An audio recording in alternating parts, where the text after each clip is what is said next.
of 2012 and Section 3 and 8 of the Public Appointments Parliamentary Approval Act of 2011, this House approves the appointment of the following persons as the members of the Teachers Service Commission. 1, Dr. Nicodemus Ojuma Anyang is a member, Miss Christine Kahindi, Miss Sharon Jalagat Kisire, Miss Anseta Wafuko, and Mr. Salesa Adano Abudo. Those are the nominees who are vetted by the members of Parliament, and that report will be moved in the National Assembly this afternoon by the Chairperson, Departmental Committee on Education and Research. The Chairperson, Justice and Legal Affairs Committee will also move a special motion on consideration of nominees for appointment as members of the Independent Electoral and Boundaries Commission, who are also vetted. If you're just joining us, the second sitting of the National Assembly, a special sitting, is about to begin, and now I will hand you over for this live broadcast.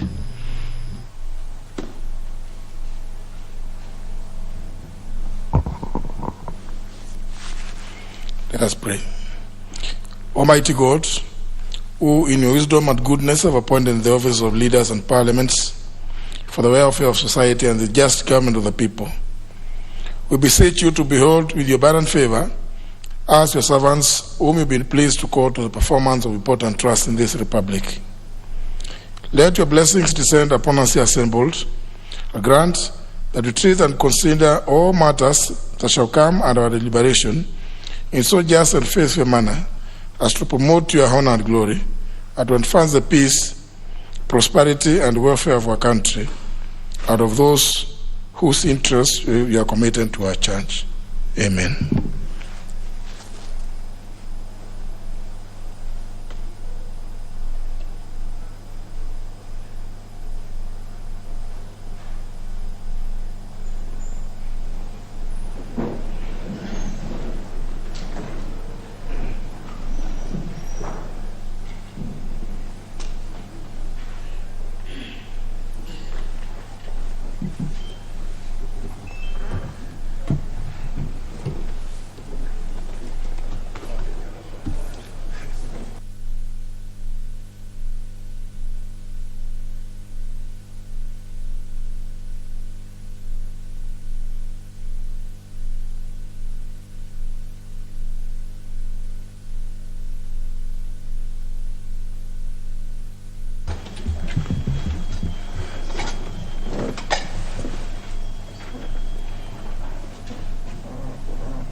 I think they're coming in. Start for the notice.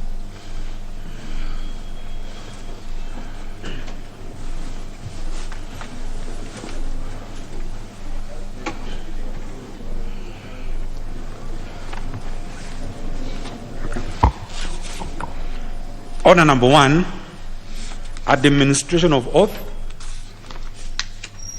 Order number 2, communication from the chair.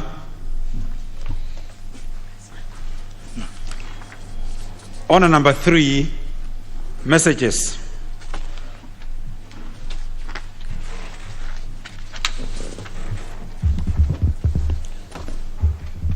Honourable members, you may recall that the National Assembly passed the Refugee Bill, National Assembly Bill number 62 of 2019.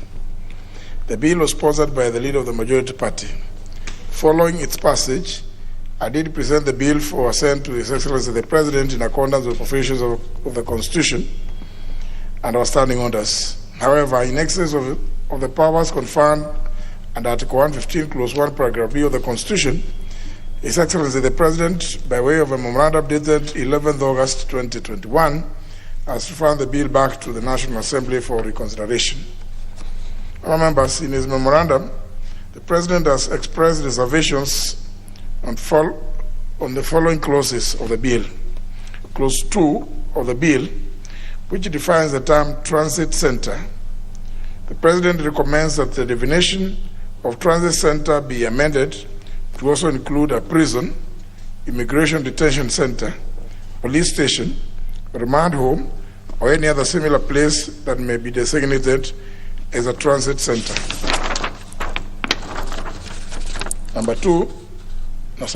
Amongst the reasons for his reservations, the President notes that the effect of the omission of the proposed definition is in conflict with Sections 4 and 12(3)(g) of the Persons Deprived of Liberty Act of 2014, which provides that detention facilities may be used as holding centers for refugees and asylum seekers where there is need for humanitarian assistance. Number 2, Clause 8 of the bill, which provides for the establishment and functions of the Commissioner for Refugees Affairs, His Excellency the President observes that the proposal does not provide for the empowerment of the Commissioner for Refugees Affairs to promote, in as far as possible and where applicable, the procurement or purchase of local products and services in support of refugee intervention and support programs. This leaves room for importation of goods that would otherwise be locally available, therefore failing to benefit the local economy. Number 3, Clause 18 of the bill, which proposes that the Commissioner for Refugee Affairs may revoke the status of a refugee at any time after recognition as a refugee if the refugee has committed a war crime or a crime against humanity. In his reservations, the President observes that the clause, when read together with Clause 17 of the bill, causes confusion as the revocation of a refugee status is materially the same as the cancellation of a refugee status. Number 4, Clause 28 of the bill, which provides for rights of and obligations of refugees, does not take into account the government policy in which refugees from partner states of the East African Community can benefit from an alternative immigration status which may allow them to obtain work permits. The new policy is intended to facilitate the full implementation of the 2010 East African Community Common Market Protocol and substantially reduce the refugee population in Kenya, while simultaneously operating as a durable and more practical solution to the protracted refugee situations. Number 5, in Clause 31 of the bill, which provides for the requirement for refugees to reside in designated areas, authorizes the Commissioner for Refugee Affairs to require any refugee in one designated area to move to another designated area. His Excellency the President observes that the clause fails to make any reference to refugees who may be residing outside designated areas and does not make any provisions regarding the Commissioner's control over them. Honourable members, having made his reservations, which are explained in more detail in his memorandum to the House, His Excellency the President now requests the National Assembly to reconsider the bill in accordance with the provisions of Article 115, Clause 2, Paragraph A of the Constitution. Standing Order number 154, subsection 2 of the National Assembly Standing Orders requires the House to consider the President's reservations within 21 days of the date when the House next meets, upon receipt of the memorandum. In this regard, His Excellency the President's reservations are contained in his memorandum, now stand committed to the Departmental Committee on Administration and National Security for consideration. The committee should table its report soonest to allow the House to consider the President's reservations within the set timelines. Honourable members, may I at this early stage remind the House of the Speaker's communication of 28 July 2015 concerning the consideration of the President's reservations to a bill and amendments thereto.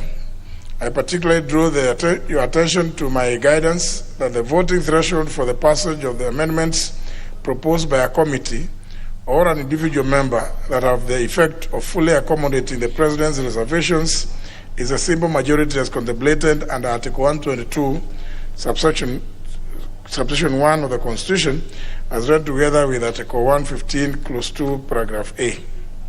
On the other hand, an amendment that does not fully accommodate the President's reservations, or indeed one that has the effect of a total override of the President's reservations, including negating his proposed text, would require a 2/3 voting threshold to be passed in keeping with the provisions of Article 115, Clause 4 of the Constitution. Now, members, I wish to further remind the House and the committee that only clauses 2, 8, 18, 28, and 31 of the bill will be considered.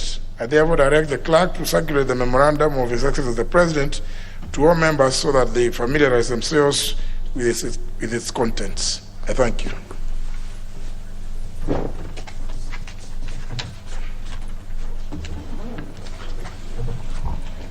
Order number 4, petitions. Order number 5, papers. Leader of the majority. Honorable Speaker, I beg to lay the following papers on the table of the House today, Wednesday, 1st of September, 2021, in the afternoon sitting. 1, the 2020-2021 annual report to Parliament under Article 153 of the Constitution from the Ministry of East Africa Community and Regional Development. Number 2, the reports of the Auditor General and financial statements in respect to the following institutions for the year ended 30th of June 2018 and the certificates therein.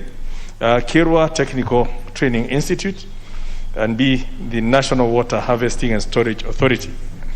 And number 3, reports of the Auditor General and financial statements in respect to the following institutions for the year ended 30th of June 2019 and the certificates therein. Kenya Maritime Authority, the Communications Authority of Kenya, Universal Service Fund, the National Council for Population and Development, South Nyanza Sugar Company Limited, Kenya Industrial Research and Development Institute, Kenya School of Government, Agriculture and Food Authority, Sports Kenya, Chuka University, Kenyatta International Convention Center, National Water Harvesting and Storage Authority, the Rural Electrification and Renewable Energy Corporation, Kenya Water Towers Agency, Kenya Bureau of Standards, New Partnership for Africa's Development, Kenya Leather Development Council, and lastly, the Export Processing Zone Authority. Thank you, Honorable Speaker. All right. Next order. Order number 6, notices of motion. Order number 7, questions and statements. Next.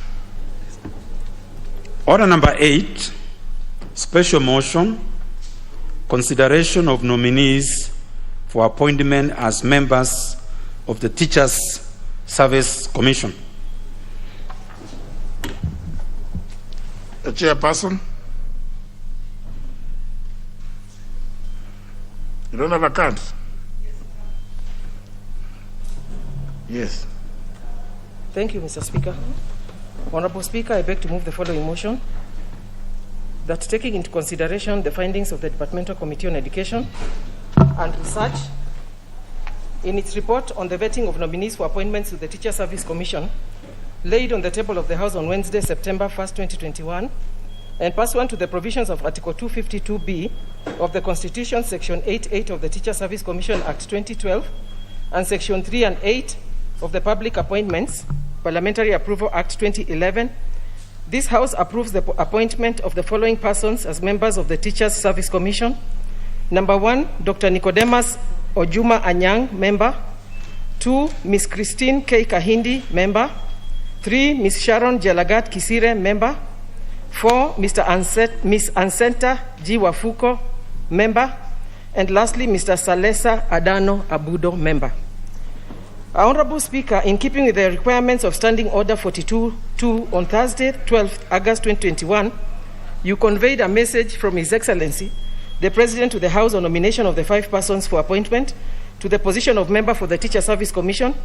The names of the 5 nominees and their curriculum vitae were referred to the Departmental Committee on Education and Research for vetting under the Public Appointments Parliamentary Approval Act number 33 of 2011. Mr. Speaker, conscious of the central role of the Teacher Service Commission in the education sector, and noting the unprecedented nature of the early learning and basic education calendar for the years 2020, 2021, and 2022, the committee was requested to expeditiously consider and conclude the matter within the stipulated timelines, which we have done, Mr. Speaker. Honorable Speaker, pursuant to the provisions of Section 6(9) of the Public Appointments Parliamentary Approval Act 2011, the Clerk of the National Assembly placed an advertisement in the print media on Tuesday, 17th August, inviting the public to submit memoranda by way of written statements on oath, affidavits on the suitability of the nominees in conformity with Section 6(9) of the Act. The advertisement indicated that the submissions were to be received by Tuesday, 24th August 2021 at 5 p.m. By close of the submission deadline, Mr. Speaker, the committee had not received any submissions in support or contesting the suitability of the nominees to hold the office to which they had been nominated for. Honorable Speaker, further in fulfillment of the provisions of Article 1181B of the Constitution, Section 6(4) of the Act, and Standing Order 45(3), the Clerk of the National Assembly on Tuesday, 17th August 2021, placed an advertisement in the print media notifying the public on the Departmental Committee on Education and Research's intention to conduct the approval hearings of the nominees on Thursday, 26th August 2021 from 9 a.m. To fulfill the requirement on personal integrity, Mr. Speaker, the clerk on Monday, 16th August 2021, wrote to the Directorate of Criminal Investigations, Kenya Revenue Authority, the Ethics and Anti-Corruption Commission, the Registrar of Political Parties, and the Higher Education Loans Board to ascertain the nominees' good standing with the said government institutions. The nominees were also required to submit clearance letters from the said institutions. Honorable Speaker, the nominees appeared before the committee on Thursday, 26th August 2021, for approval hearings in accordance with the provisions of the Constitution, the Act, and the National Assembly standing orders on their suitability, or otherwise for appointment to the position of member of the Teacher Service Commission. During the approval hearing, the committee considered the nominees' duly filled questionnaires, curriculum vitae, candidates' academic credentials, professional training, experience, personal integrity, and background, reports from the relevant authorities, and oral submissions. And we made the following observations as a committee. That Section 5(1) of the Teacher Service Commission Act number 20 of 2012 provides that the Teacher Service Commission shall consist of a chairperson and 8 other members appointed in accordance with Article 250 of the Constitution. Currently, the Teacher Service Commission has only 4 serving commissioners who were appointed in March 2020 and April 2021 after the terms of the previous commissioners expired on various dates between 2019 and 2021. That if the nomination of the 5 members is approved by this House and subsequently appointed by His Excellency the President, the Teacher Service Commission will ultimately be fully constituted with the chairperson and 8 members, being 5 men and 4 women, in compliance with gender principle as set out in Article 27(8) of the Constitution. That if the nomination of the 5 members is approved by this House and subsequently appointed by His Excellency the President, the membership of the Teacher Service Commission will be compliant to the provisions of Article 232, 1H of the Constitution on representation of Kenya's diverse communities, and Section 816 of the Teacher Service Commission Act number 20 of 2020 on the principle of gender equity, ethnic, and other diversities of the people of Kenya. That the procedure used to arrive at the nominees for the position of member of the Teacher Service Commission was adhered to by the selection panel in the identification and shortlisting of the applicants and forwarding names of the positions to the President as provided for under Article 252A as read with Section 86A, B, C, and D of the Teacher Service Commission Act number 20 of 2012. That the appointing authority has fully complied with the recommendation of the Departmental Committee on Education and Research in its report of April 2021 on the vetting of the Teacher Service Commission chairperson and commissioner pursuant to Section 816A and B of the TSC Act 2012, which provides that 16, in nominating or appointing a person as a member of the commission, the panel and the President shall A, observe the principle of gender equity, ethnic, and other diversities of the people of Kenya, and shall ensure equality of opportunity for persons with disabilities, and B, take into account the national values and principles set out in Article 10, 27, and 232 of the Constitution. Mr. Speaker, the committee made the following specific observations on the various nominees. One, Dr. Nicodemus Ojuma Anyang, PhD, nominee for the position of Member Teacher Service Commission. Mr. Speaker, this nominee possesses a rich academic background. He holds a PhD in Education Administration from Moi University, a Master's of Education degree in Education Administration and Planning, and Bachelor's degree in Education from Kenyatta University. Mr. Speaker, the nominee has 29 years of experience in educational management and training. He has served in various capacities as classroom teacher, high school principal, district education officer, and county director of education. Currently, he is serving as a deputy director of education in the Directorate of Field Coordination and Co-curriculum Activities in the Ministry of Education. Mr. Speaker and honorable members, during the approval hearings, the nominee exhibited knowledge in matters relating to education and management, leadership skills and human resource management, qualities necessary for the position he is being nominated to. Ms. Christine Kahindi, Mr. Speaker, the nominee has rich academic background.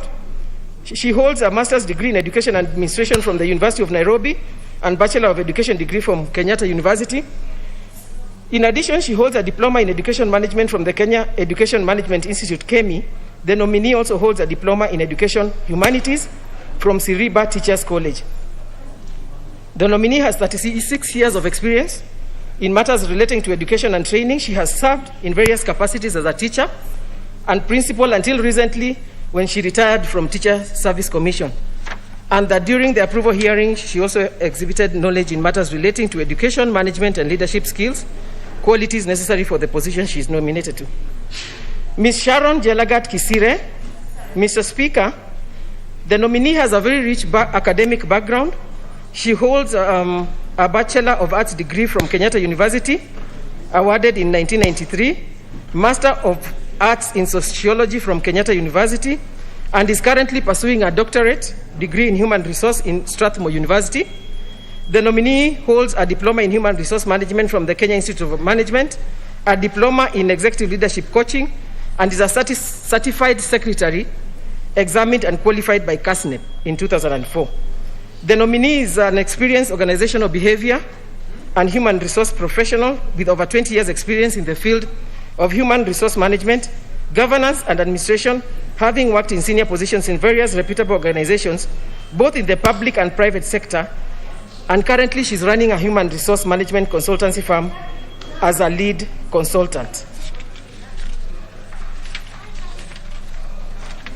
And during the approval hearing, she also exhibited knowledge in matters relating to management, leadership skills, human resource management, and qualities necessary for the position she's being nominated to. Mr. Speaker and honorable members, we have Ms. Anseta Jiwafuko. The nominee has a very rich academic background.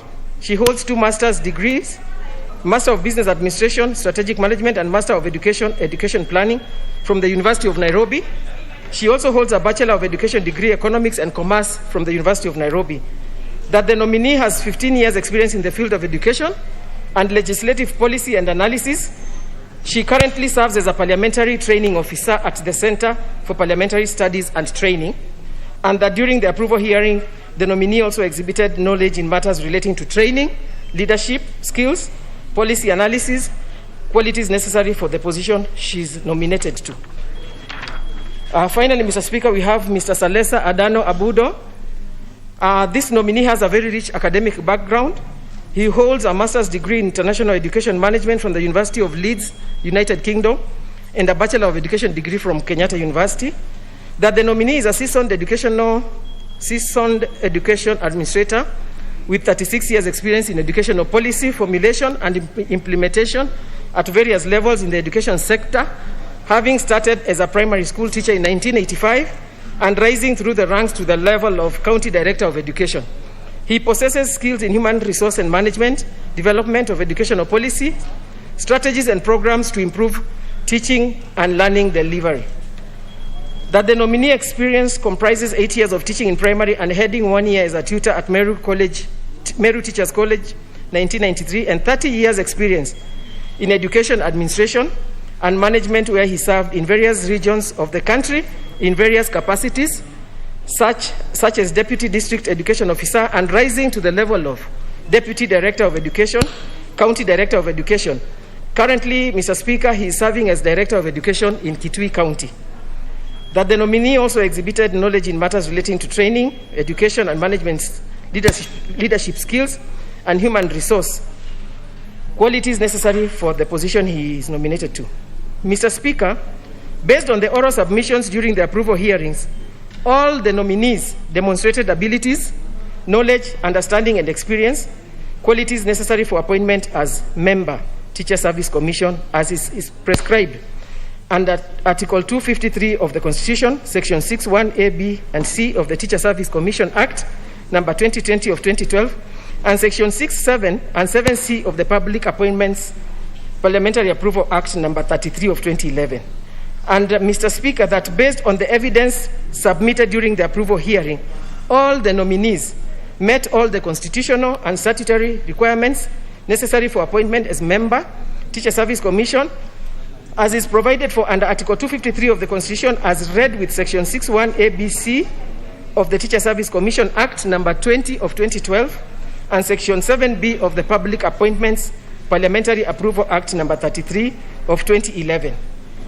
Mr. Speaker and honorable members, the committee recommendations, having conducted the approval hearings for the nominees pursuant to Article 250B of the Constitution, as read with Section 8(8) of the Teacher Service Commission Act, number 20 of 2012, Sections 3 and 8 of the Public Appointments Parliamentary Approval Act, number 33 of 2011.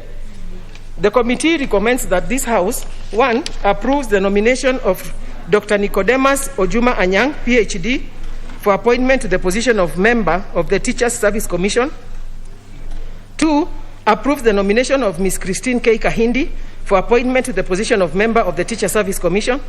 3, approves the nomination of Ms. Sharon Jelagat Kisire for appointment to the position of member of the Teacher Service Commission.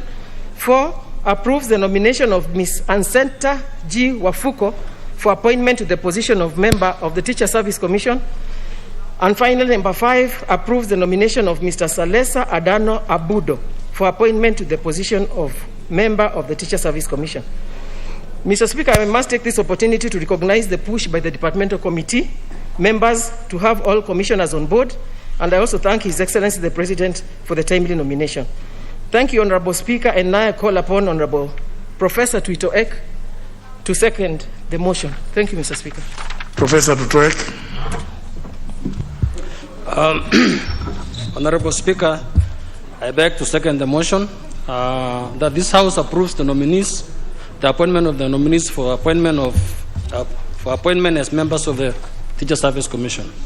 As outlined by the Chair, these particular nominees had wide experiences in areas of education.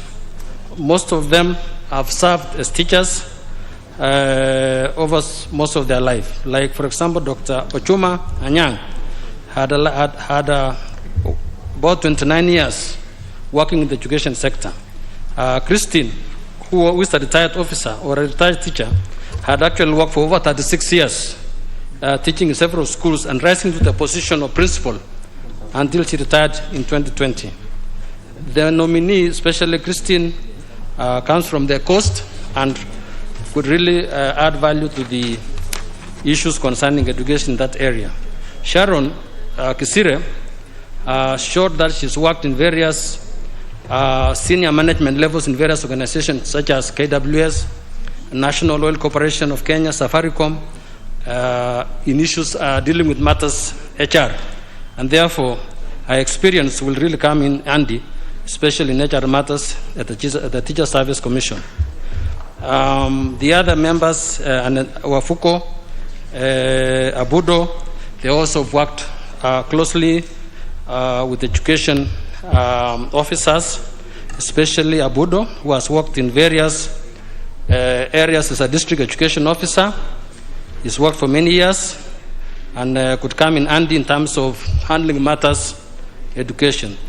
Mr. Speaker, given that this particular time we have so many reform issues taking place in the education, especially touching on CBC and various key policy matters like recruitment policies, delocalization issues, it is important that we have a full house in the commission. And therefore, I join the chair in saying that we thank the President for acting quickly so that we have a full house as far as the Teacher Service Commissioners are concerned. I therefore call upon the members to approve these nominees today. Thank you, Speaker. I beg to second.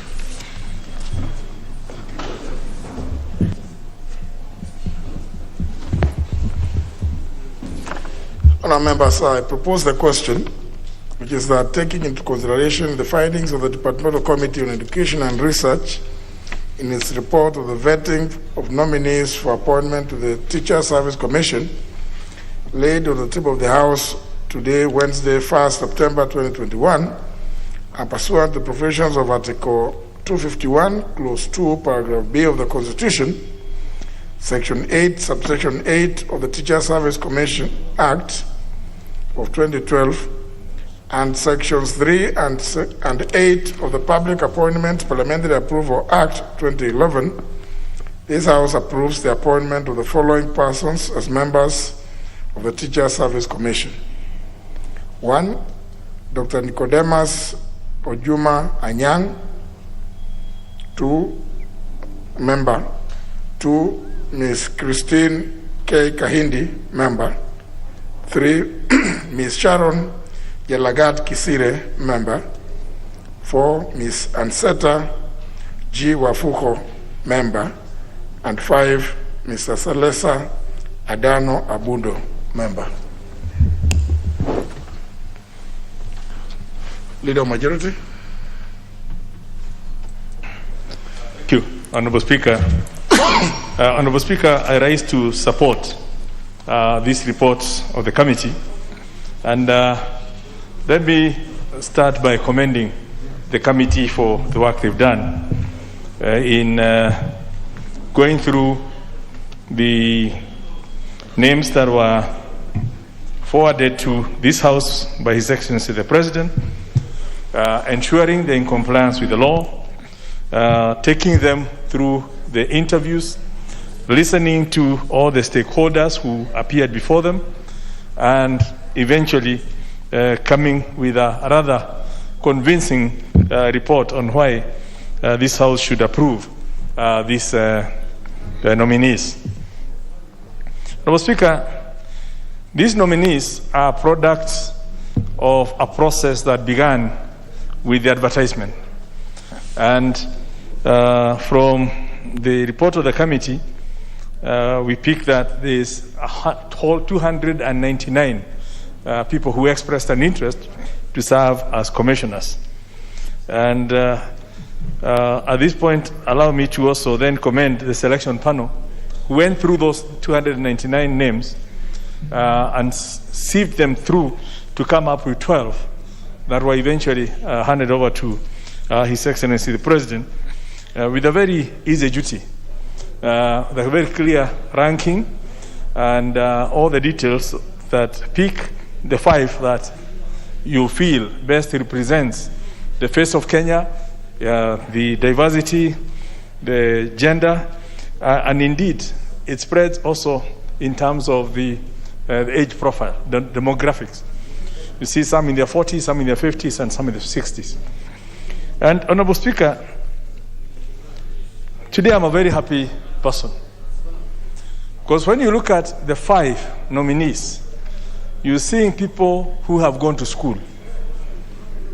You're seeing people who have gone,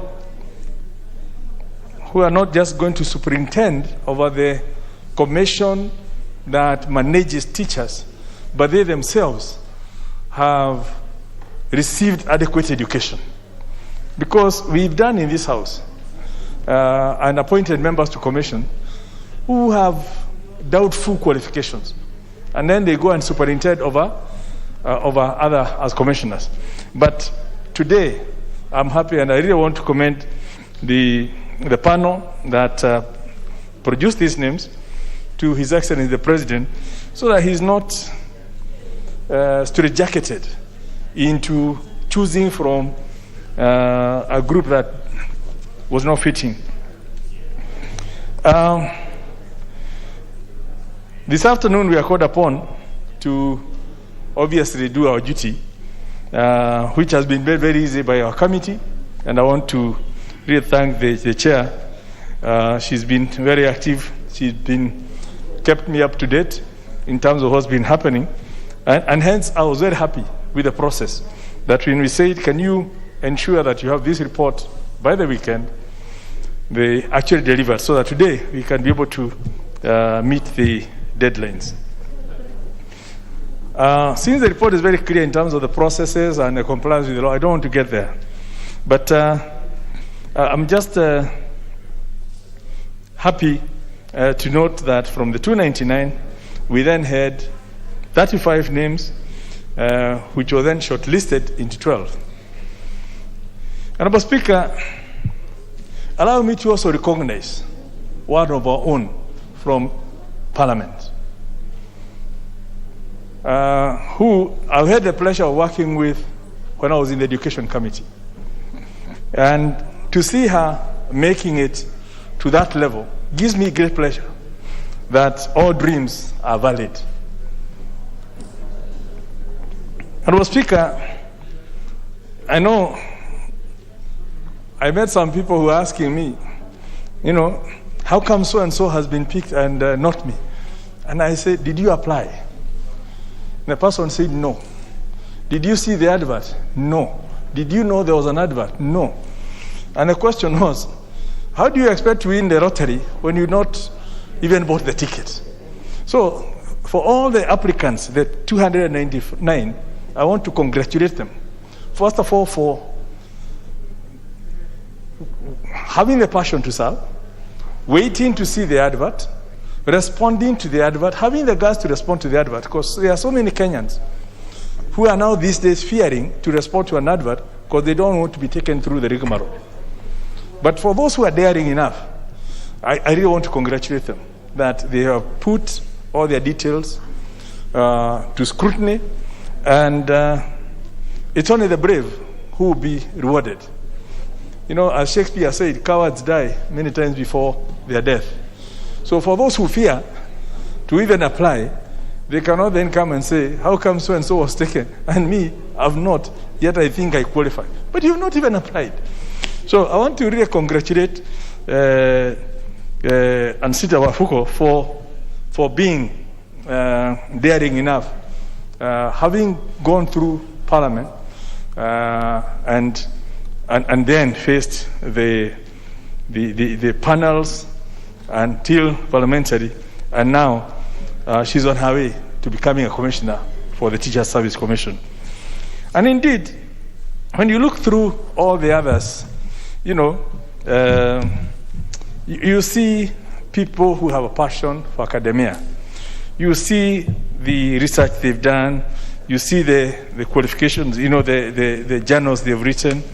And it just shows you that basically the future of the Teacher Service Commission is progressively getting into the right hands, so that we don't just have a number of people who are there to fill seats and leaving it almost to the executive within the organization to do what they need to do. And then we end up with all the manner of things. I know the CEO is a great lady and her team, but she will not be there forever. And it's this institution that will need to grow so that even the next CEO who come, however quality, will at least have a good backup team of a board that has passion for education. Madam Speaker, if you look at one of the nominees, I've just picked one at random, Sharon Chikisire. In addition to her educational qualifications, again from the report, see, the person who has excelled within the human resource management. In 2011 was runners-up in the Human Resource Manager of the Year by the Kenya Institute of Management. In 2010, first place, the Human Resource Management Award. 2009, first runners-up, Company of the Year award. Head of State of Accommodation and Manager of the Year in 2008 of KWS.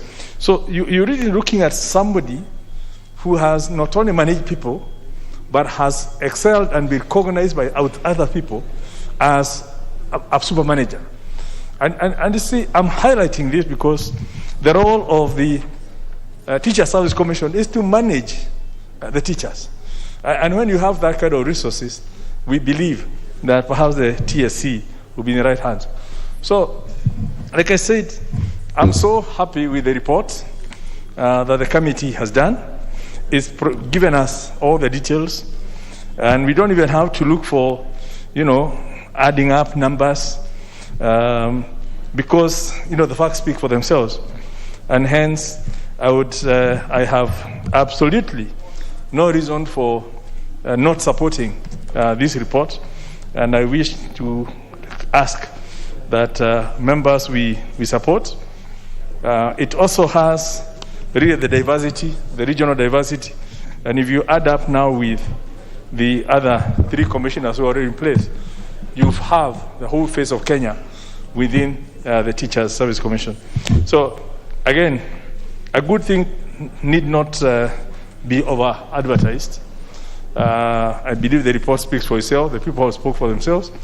And I wish to support and ask members that we do give the necessary support as soon as we can, so we can really go to the other weightier matter of that affects all of us at the election. Much as teachers affect us, but this looks like a very straightforward matter that we can dispense with in as little time as possible. Thank you, Honourable Speaker. I support. Honourable Amalwa. Thank you very much, Mr. Speaker. Mr. Speaker, I rise to support. Hadil wished to talk on the issue of the elections, but now that I've given me on the TSC, it doesn't matter, Mr. Speaker. But one of the critical things, Mr. Speaker, about TSC is that the Teacher Service Commission is an independent commission, Mr. Speaker, established under Article 237 of our Constitution, Mr. Speaker, with the critical function of human resource. Human resource, Mr. Speaker, is the function that TSC looks into because, Mr. Speaker, it's involved on matters of registration of teachers, recruitment of teachers, transfers, promotion, discipline, and firing, Mr. Speaker. This is a human resource function. And when I look at the CV of the commissioners, Mr. Speaker, I have no doubt they have what it takes. I've seen majority of them, Mr. Speaker, have expertise on matters of education. But as we move forward, Mr. Speaker, the critical matter is human resource management. And the leader of majority has mentioned one important expertise I want to point out, Mr. Speaker, is of Sharon Chesire. I happen to have known Sharon Chesire personally, Mr. Speaker, and on matters of human resource. She has been in the corporate world, Mr. Speaker, even in academia, and I have no doubt when it comes to matters of TSC, she's going to be a critical expertise on human resource management, because the critical function of TSC is actually human resource management. The other commissioners, Mr. Speaker, have looked at their CVs quickly, and you can see they've done very well on matters of education. So in matters of matching the job description and the job qualifications, you find that these commissioners, Mr. Speaker, they fit the bill. Mr. Speaker, I looked at the issue of the face of Kenya, the regional balance, and Mr. Speaker, I can see it is fairly represented, Mr. Speaker, because teachers are spread across the board. You go to Northeastern, there are teachers there. Everywhere you go, you find teachers. And it is important that when it comes to face of Kenya, Mr. Speaker, it was so critical that I can see the committee really looked into that. And I want to thank the chair, Madam Florence, for the work well done, plus the selection panel, because at least you've given us a very good list that represents the face of Kenya. Mr. Speaker, there are a lot of challenges when it comes to TSC. Right now, we're having these things of I don't know whether it's called nationalization or delocalization. As we move forward, TSC, as it will be doing this, they should look at the age of the teachers, Mr. Speaker. Teachers who are old, They should not be delocalized or whatever the case. They should be as close as possible to their families. And this is something, Mr. Speaker, they should be able to look into. When it comes to the issue of commissioners, I'm sure some times back, Mr. Speaker, there was a proposal by one of the legislators here that when it comes to the Teacher Service Commission, the commissioners should be represented by the critical stakeholders, like the NAT, the KUPET, and maybe the Parents Association. But now that it has not happened in TSC, but it happens in the Judicial Service Commission, where you find the commissioners are a representation of the key stakeholders. For instance, in JSC, Mr. Speaker, we have a representation of the magistrates, a representation of the High Court judges, a representation of the Court of Appeal judges, a representation of the Supreme Court judges, and even the law side of Kenya. But when it comes to education, Mr. Speaker, it is totally different. And to heal that, Mr. Speaker, we call upon the commissioners to work closely with the relevant bodies when it comes to matters of education. And this is the NAT, this is the KUPET, the Parents Association, so that it can work in a harmonious way, Mr. Speaker. I want to salute the CEO of TSC, Mr. Speaker, Nancy Macharia. She has really tried to work under difficult circumstances. And Madam Rita, the Director of Staffing, they've done very well. We want to salute them.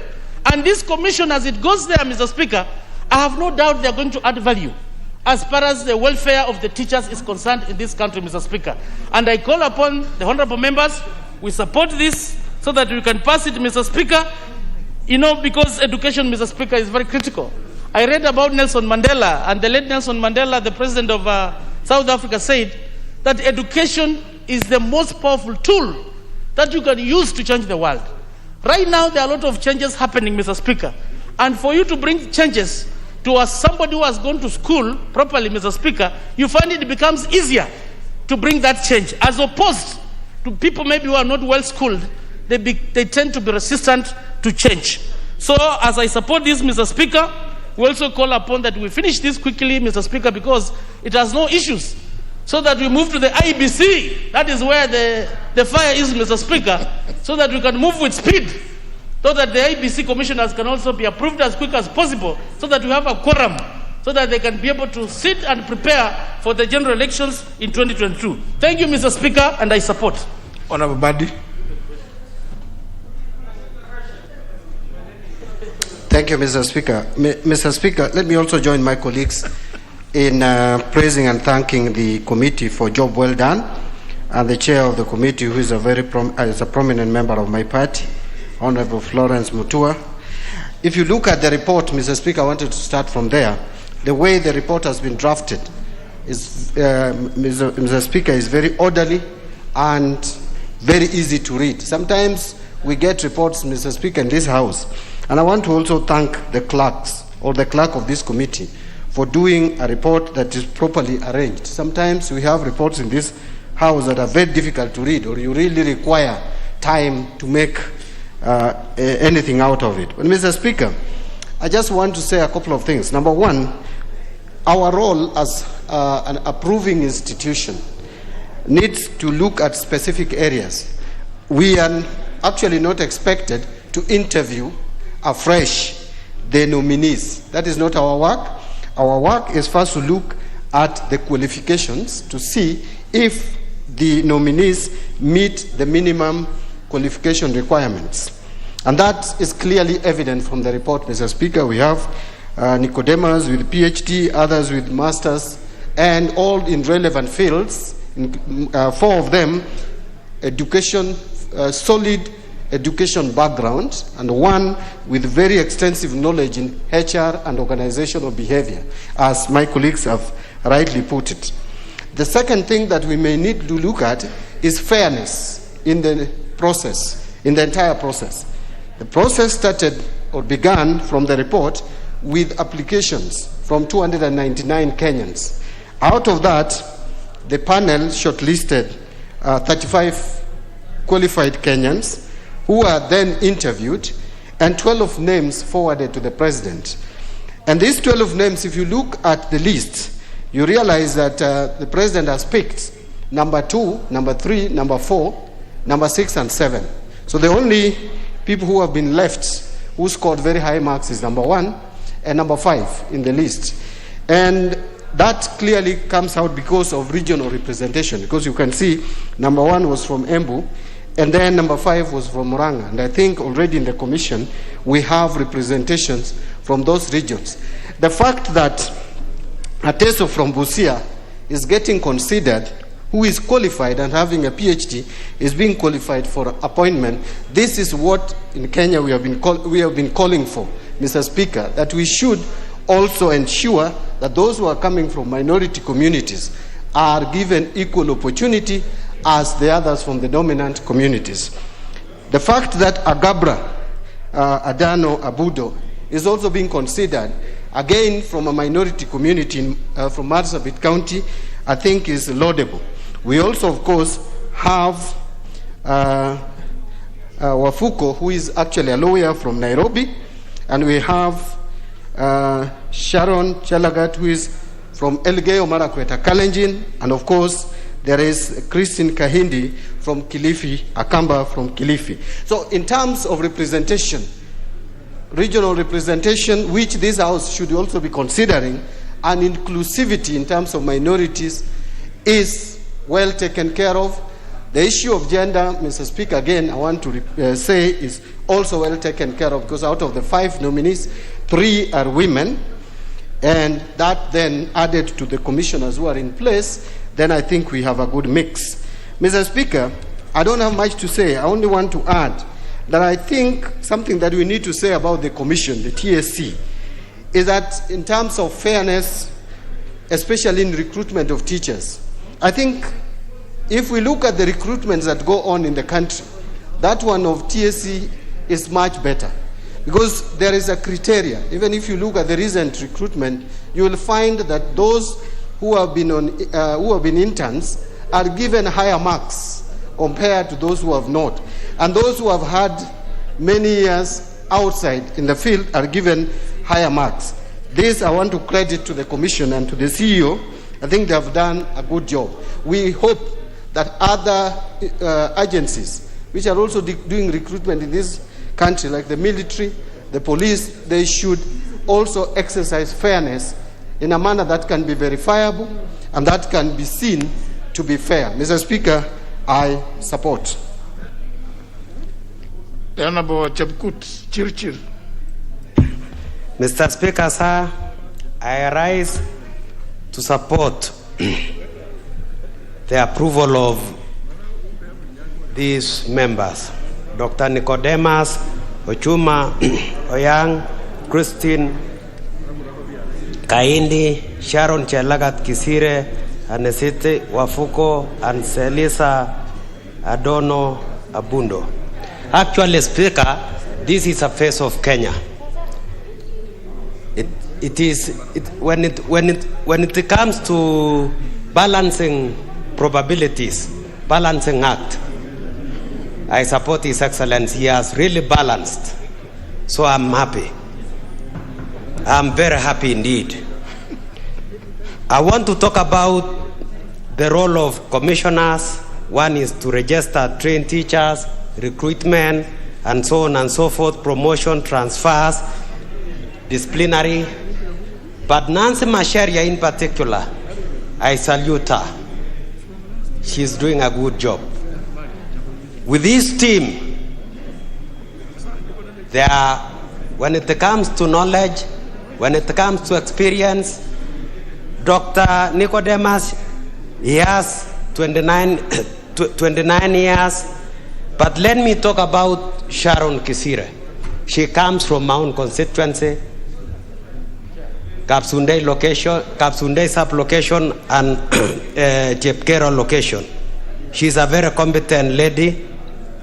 When it comes to measuring how public institutions conduct public affairs and manage public resources and recruitment, she is up to the task.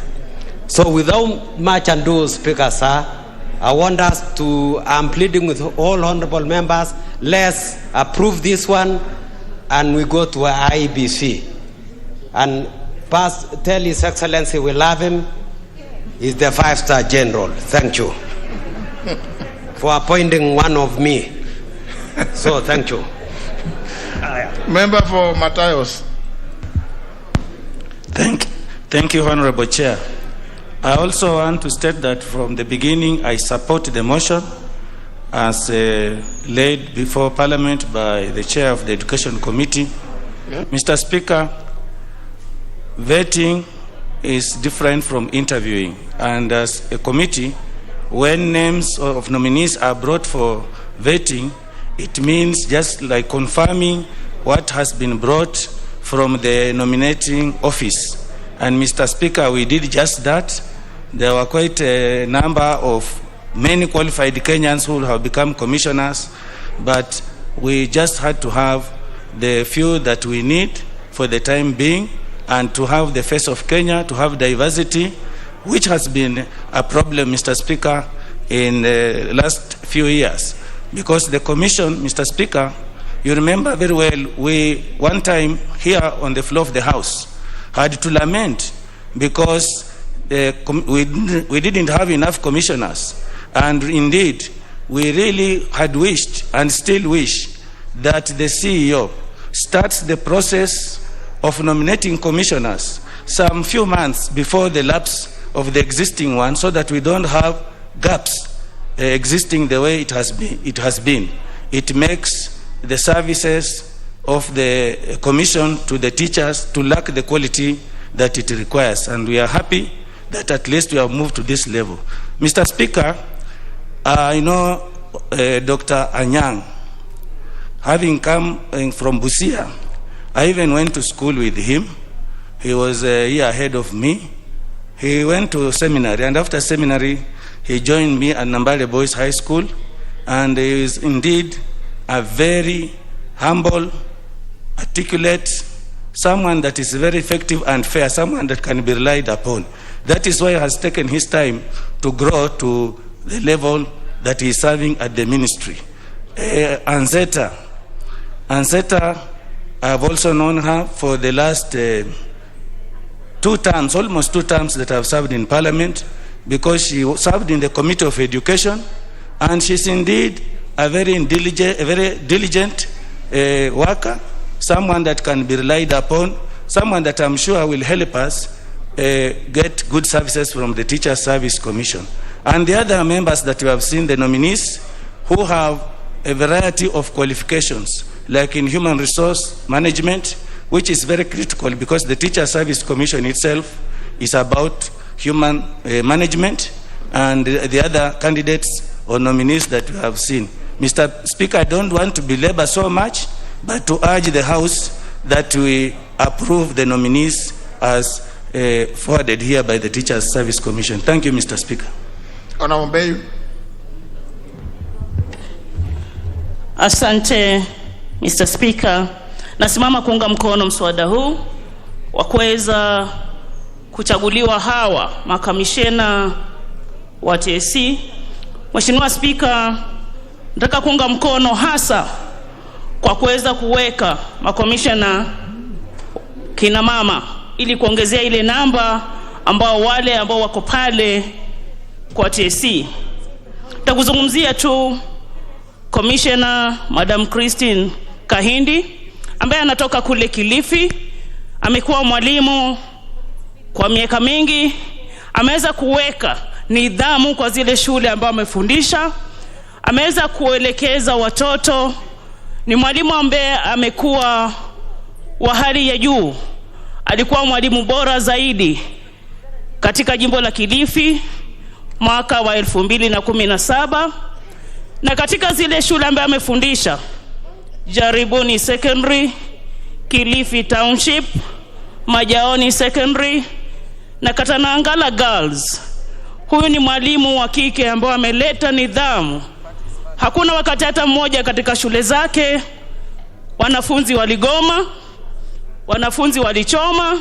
Kwa hivyo ni mwalimu mwenye taadhima ya juu, na mimi naunga mkono kupandishwa cheo kwake. Akiwa mwalimu ambaye alifundisha pale Majaoni, na katika hali ya ugumu ya masomo Kilifi County, yeye aliweza kutoa A akiwa pale Majaoni akiwa mwalimu mkuu. Kwa hivyo mimi naunga mkono. Asante Mr. Speaker. Sisi wa Kilifi tunafurahia kupandishwa cheo mwalimu huyu, tunamuenzi, na asante Rais Uhuru Kenyatta. Asante sana. Let's hear something from the member for Laikipia North before we... Thank you, Speaker. Sorry.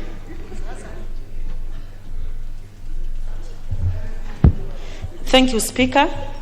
Speaker, I also rise to contribute on this motion. But Speaker, I want to register my reservation on the list of the nominees. And Speaker, I want to say from the word go that our fellow colleagues, the Committee on Education, has done due diligence in vetting the nominees.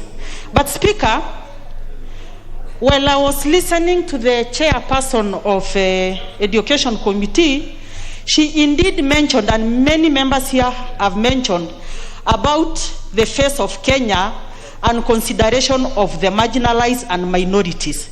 And Speaker, I remember some times back when TSC advertised for these commissioners, a lady from my constituency who is a highly qualified career educationist applied. Indeed, she was shortlisted. She was actually ranking the best in Rift Valley.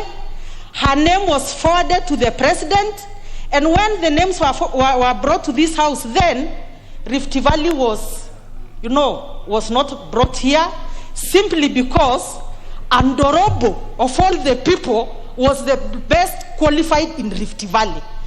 And Honorable Speaker, when things were advertised the second time, indeed she again applied.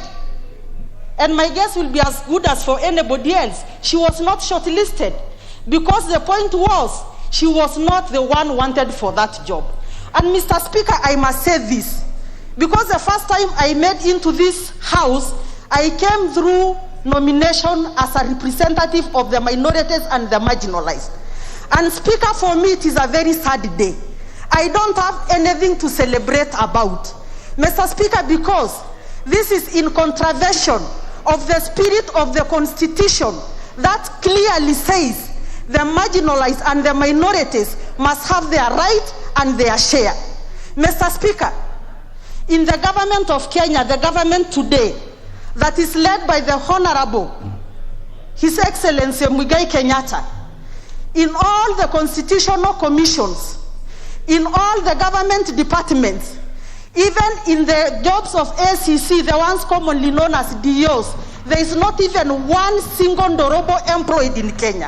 And Mr. Speaker, I can't sit down here and clap with my colleagues who are praising that members from their communities have been nominated, while Mr. Speaker, where I come from, today I saw one lady, a nominee, whom they have even lowered the qualification in the name of giving the minorities and the women an opportunity to be put in these positions. But Mr. Speaker, here is an honorable woman with 2 masters, almost completing a PhD, being left out deliberately.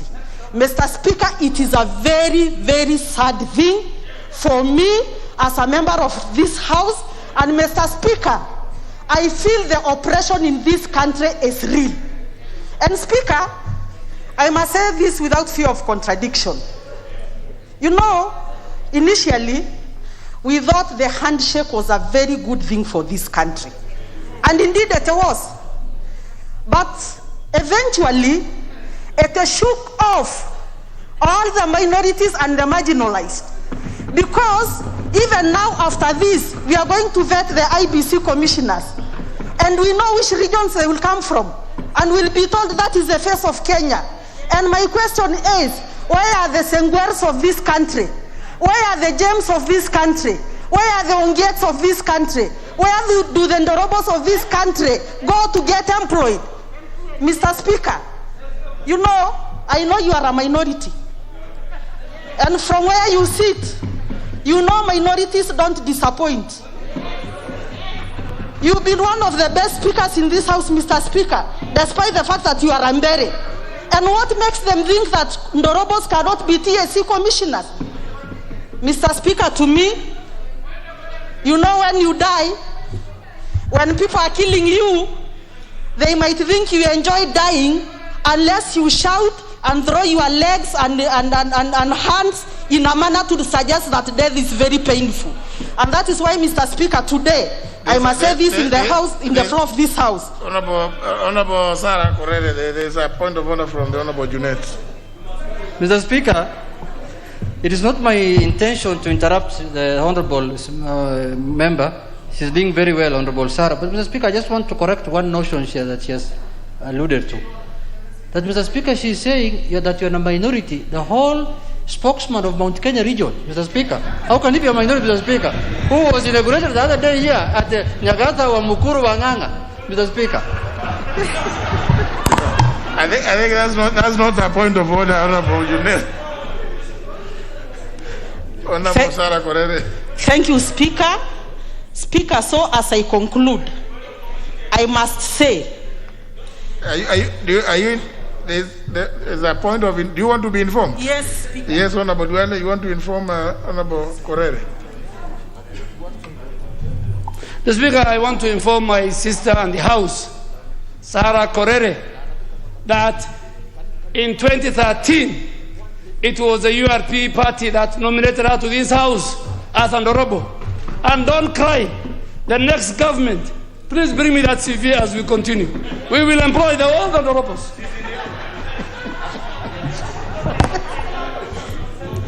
Thank you. Thank you, Honorable Aden Duale. Speaker, as I conclude, you know, to me, I'm talking from my heart, and my heart is very heavy. But I only want to say this, because it is unfortunate. We are almost coming to the end of this term without a single person from the Dorobo community in any of the commission or anywhere in this government. I want to tell our oppressors, probably one day, when St. Peter's is calling their names, the Dorobos will be the assistants of St. Peter's, and they will not see heaven. What is your intervention, Honorable Fatuma Gedi? Mr. Speaker, I rise on standing order number 95, looking at the mood of the House, and every member has contributed, supporting the nominees, the commissioners of TSC, knowing that we have a heavy agenda before us. May I, Mr. Speaker, request you call the mover to reply? Well, honourable members, you know it is every member has the right to invoke standing order number 95. And unfortunately, if you look at the way it is coached, it is not the Speaker, it is the House. So, honourable members, let me put the question, which is that the mover be called upon to reply. Will as many as that opinion say aye? Aye. Those of contrary opinion say nay. Nay. The ayes have it. Mover, the Honourable Mutua Florence. Thank you, Mr. Speaker, and let me take this opportunity to thank the honourable members for supporting the appointments of the 5 nominees as members to the Teacher Service Commission. Thank you so much, members, for the support. And now that the TSC is fully constituted, I'm sure they are going to give us the best service, even more than as they do currently. I beg to reply. Honour members, I can see there is an element of excitement. There's a lot of movements. This member standing, is it a member for Kieni? You know, when I saw somebody lanky, and I thought that must be the member for Kieni. He's a golfer. So, do these ones require to, can we finish this?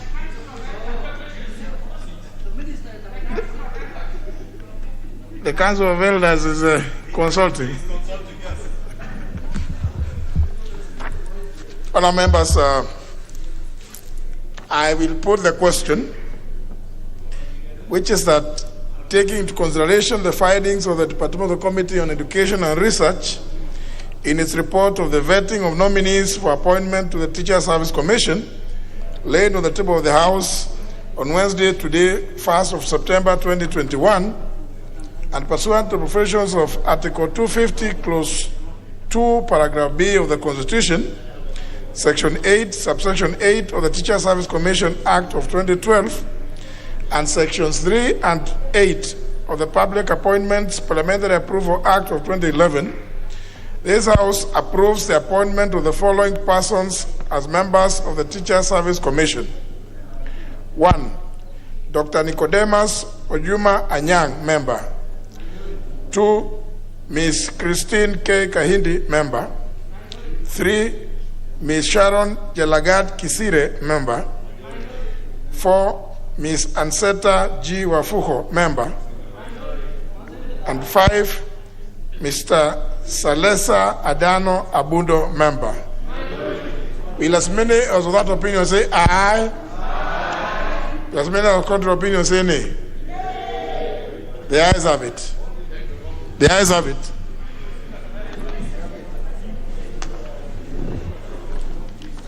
Honorable Chieng, what's the thing you want to raise?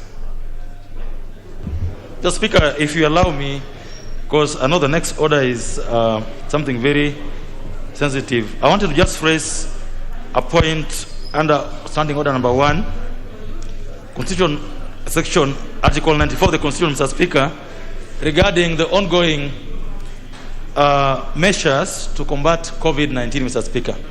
Mr. Speaker, this House in April last year passed a number of regulations to enable the country, that is the Minister for Health, the Cabinet Secretary for Health, and that of the Interior Ministry, to enable them take measures to curb COVID-19, Mr. Speaker. Mr. Speaker, it's now more than 14, 15 months since this happened. But Mr. Speaker, my concern is the almost weaponizing of the room we gave to the country to enable them combat COVID-19, Mr. Speaker. Mr. Speaker, I'm referring, Mr. Speaker, to the every 60 days almost automatic renewal of these measures without regard to the effects, without regard to the implication of the same to the rest of the country, Mr. Speaker. Mr. Speaker, we've seen in the last 30, 40 days gatherings happening, funerals, political gatherings happening, but every time something small happens, these measures are reviewed, Mr. Speaker. So, Mr. Speaker, I wanted to raise this issue with you, that we can give directions to the Health Committee, the chairman, if she's around, to report to this House, Mr. Speaker, when this House resumes on 21st of September, on a report on the continued need for the placement of bans on gatherings and at funerals, political meetings, and weddings, Mr. Speaker. Number 2, Mr. Speaker, so that the committee could tell this House, report to this House the measures that are being taken to ensure that there is widespread vaccination, to ensure that this country can be opened up to business, Mr. Speaker. Mr. Speaker, are there any exemptions? Could the chairman of the committee tell us if there are any exemptions on those who can do public gatherings and those who cannot do public gatherings, Mr. Speaker? Mr. Speaker, finally, the High Court on the 17th of last month made a finding that the orders being given by the various ministers, that's the Minister for Health and that for Interior, have been weaponized, Mr. Speaker, to the extent that some people are allowed to go on with their life and activities without being disturbed, but others are not being allowed to do this meeting, Mr. Speaker. Mr. Speaker, the court found that these orders that are being done, especially without referring to this House under Article 94, Article 94, subsection 5 and 6, Mr. Speaker, that these orders are against Article 10, 2D of the Constitution and Article 245, 2B of the Constitution, Mr. Speaker. I thank you, Mr. Speaker, for granting me this opportunity. Chair, Health. The Chair, Health, apparently is not aware of today's special sitting. Apparently. That request to be channeled through the office of the Leader Majority for the chair of health to come and make some statement here in the House regarding the issues raised by the Honorable David Ochieng. I think it's important. It's an important thing that we need to know the various issues that the Honorable Ochieng has raised. Next. Order number 9, special motion. Consideration of nominees for appointment as members of the Independent Electoral and Boundaries Commission. Chairman of the Departmental Committee on Justice and Legal Affairs.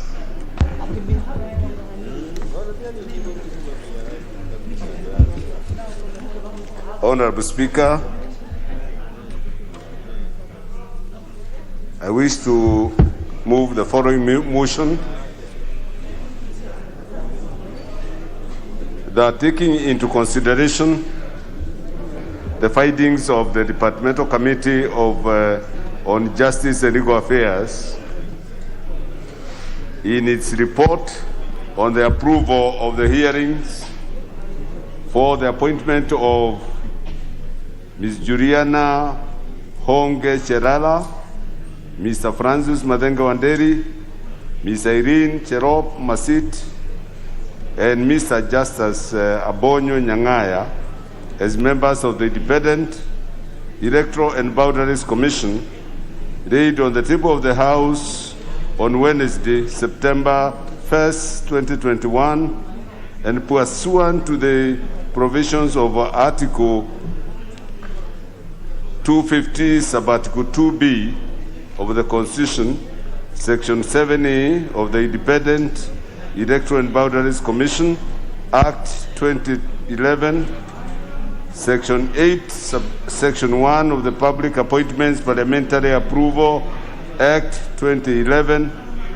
This House approves the appointments of the following persons as members of the Independent Electoral and Boundaries Commission, namely Roman 1, Ms. Juliana Honge Serera; Roman 2, Francis Madenge Waderi; Roman 3, Irene Cherop Masit; and Roman 4, Mr. Justice Abonyo Nyangaya. Mr. Speaker, after rigorous vetting by the statutory selection panel of the appointment of the commissioners of the IEBC, the names of 4 nominees were selected and forwarded to His Excellency the President. The President, in turn, by message dated 5th August 2021, sought this House approval of the nominees who are, again, the said Juliana Honge Cherera, the said Francis Madenga Wanderi, and the said Irene Cherop Masit, and the said Justice Abonyo Nyangaya as members of IEBC. Pursuant to its mandate under Article 124, Sub-Article 4 of the Constitution, the Clerk of the National Assembly, having advertised in the print media on 10th August 2021, my committee carried out public hearings on the suitability of the nominees on the 24th of August, strictly as provided are the provisions of the Public Appointment Parliamentary Approval Act number 33 of 2011. Other than an advisory opinion by the National Gender and Equality Commission, no other memoranda were received by the committee against any of the nominees. The committee therefore considered the question of gender in light of Article 250, Sub-Article 4 of the Constitution, which states appointment to commissions and independent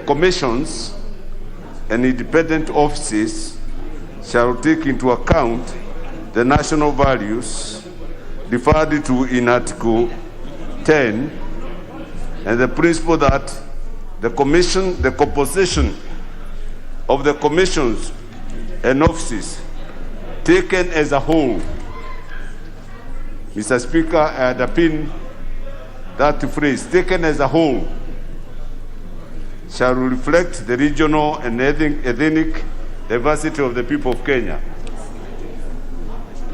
The members' attention is respectively drawn to the qualifying rider, the rider have alluded to, phrase, the composition of the commissions and offices taken as a whole.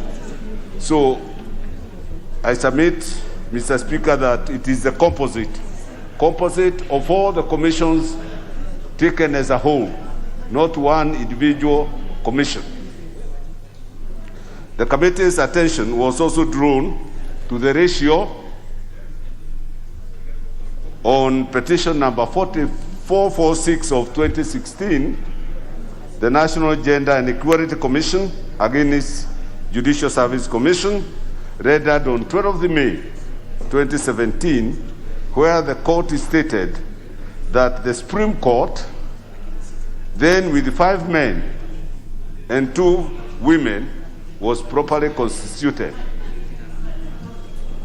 This ratio, therefore, Mr. Speaker, applies to IEBC, which taken when fully constituted, when we supply the 4, it shall have a composition of 5 men and 2 women, just like in the Supreme Court. The committee's attention was also drawn to a letter from IEBC to the Clerk of the National Assembly, dated 26th August 2021, and it is annexed in the report, verifying and confirming that in terms of Article 88, sub-Article 2, none of the 4 nominees has held or stood for elective office as a member of Parliament or County Assembly within the preceding 5 years. Mr. Speaker, all the 4 nominees, as members may glean from the report, have impeccable academic qualifications as follows. Ms. Juliana Honge Cherera was born in 1976 and brought up in Mombasa County. She has a Bachelor of Education and Masters in Leadership and Management. Currently, she is serving as a Chief Officer, Mombasa County. 2, Francis Madenga Waderi, born 1953, brought up in Nyeri County. He has a Bachelor of Education and Masters in Management Science. He has been the CDF chairman for Kieni constituency and is currently the chairman of the Export Processing Zone. Ms. Irene Cherop Masit was born and brought up in Eregeo Marakwet County, was born in 1967. She has a Bachelor of Arts and a Bachelor of Laws degrees, and also has a master's degree in Human Resources Management. She was a member of the defunct Boundaries Commission. She is currently serving as a board member of the National CDF at the moment. Number 4, Justice Abonyo Nyangaya was born in 1957, brought up in Homa Bay County.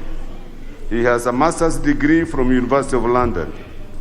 He has extensive experience in educational management and leadership. He is an acknowledged consultant in various bodies, locally and internationally. Mr. Speaker, I did not want to repeat the material that is annexed, one of the annexures in the report, sets out all their experiences. Mr. Speaker, we have received clearance reports on all the nominees from the Ethics and Anti-Corruption Commission, Kenya Revenue Authority, the Directorate of Criminal Investigations, the Higher Education Board, and the Registrar of Political Parties. All those are clearances, positive clearances. The committee, having vetted all the nominees, made the following general approval observations. One, that all the nominees satisfy the qualifications and criteria set out in Section 6, subsection 2 of the Independent Electoral and Boundaries Commission, Act 2011. Two, that none of the nominees is disqualified on the ground set out under Article 88, Sub-Article 2 of the Constitution. That all the nominees satisfy the statutory requirements on leadership and integrity, having been cleared by the Directorate of Criminal Investigation, Kenya Revenue Authority, Tax Compliance, the Higher Education Board, the Ethics and Anti-Corruption Commission, and the Office of the Registrar of Political Parties. Four, that none of the nominees has been convicted in a court of law for a criminal offense in the past 3 years. Five, as stipulated in Article 75, Sub-Article 1 of the Constitution, all the nominees indicated they have no potential conflict of interest, and the committee affirmed this. Six, that all the nominees satisfy the requirements of Article 77, Sub-Article 1 of the Constitution, in that they do not intend to participate in any other gainful employment. Seven, all the nominees do not hold office in any political party, hence they satisfy the provisions of Article 77, Sub-Article 2 of the Constitution. None of the nominees has been dismissed from office under Article 75 of the Constitution for contravening Article 75(1), conflict of interest, Article 76, financial probity, and 77, restriction of state officers of the Constitution, and are therefore fit to hold office as members of the IEBC. And lastly, that all the nominees have exhibited impressive knowledge, understanding, and passion for the mandate of the IEBC. When these nominees are appointed, the new composition will be fully representative of the face of Kenya and regional balance, and that they shall satisfy the regional balance, and it is self-evident. Other than Nairobi, each of the 7 commissioners, as newly constituted in the commission, are drawn, will therefore be drawn from each of the 7 regions other than Nairobi. Mr. Speaker, I wish to register gratitude to all members of staff of my committee, all the honorable members and staff of the committee for their diligence in prosecuting and vetting for approval of the nominees. I also thank you, Mr. Speaker, the clerk, for all the necessary facilitations. Mr. Speaker, lastly, and in conclusion, in view of the recent ruling by the Court of Appeal and to forestall any more courting for any potential disorder, I urge members to read comprehensively the report of the Committee on Justice on my committee in order to fully appreciate and enrich the debate. I further urge the honorable members to adopt the recommendations set out in the report of my committee as contained in that report. Mr. Speaker, therefore, I beg to move and call upon the Honorable Jennifer Shamara, nominated Member of Parliament, to second.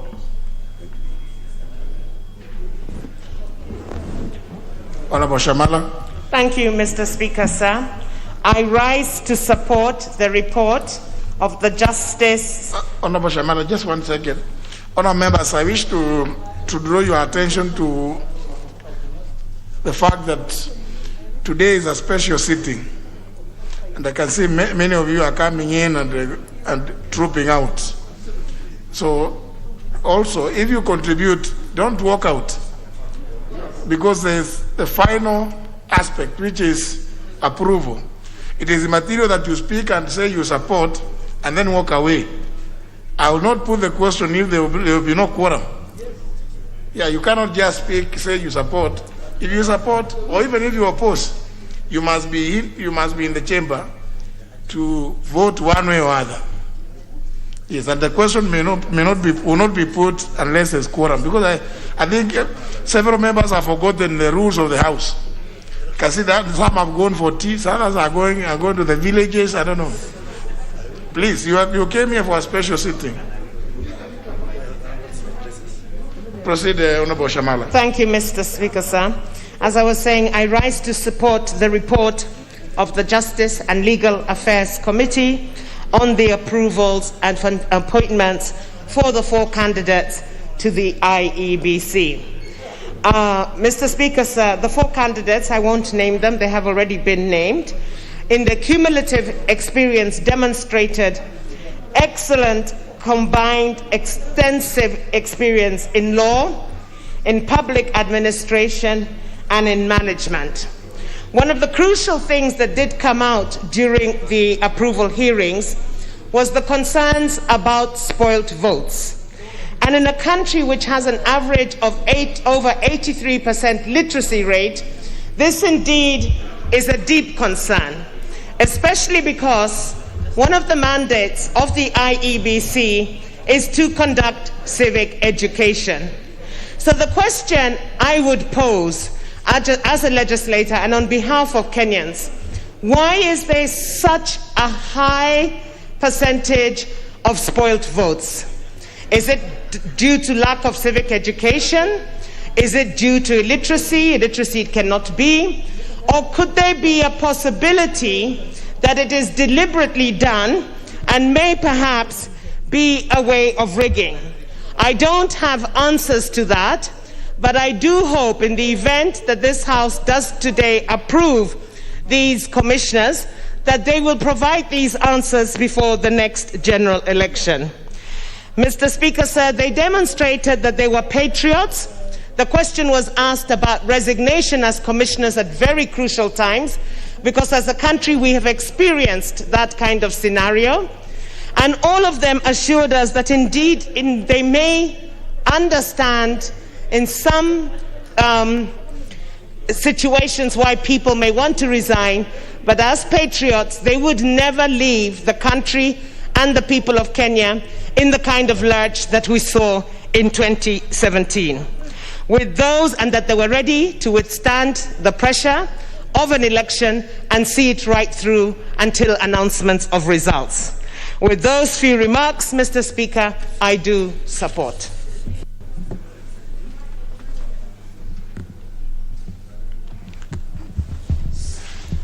Honourable members, I propose a question. Just start taking into consideration the findings of the Departmental Committee on Justice and Legal Affairs in its report on the approval hearing for appointment of Ms.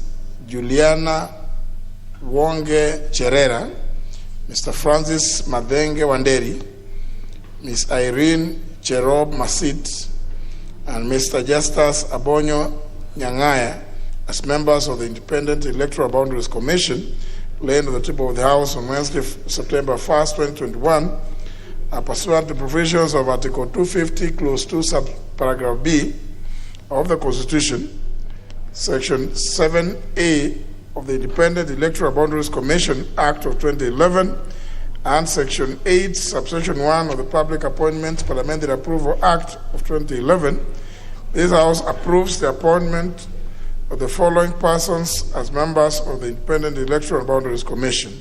1, Ms. Juliana Wonge Cherera, member.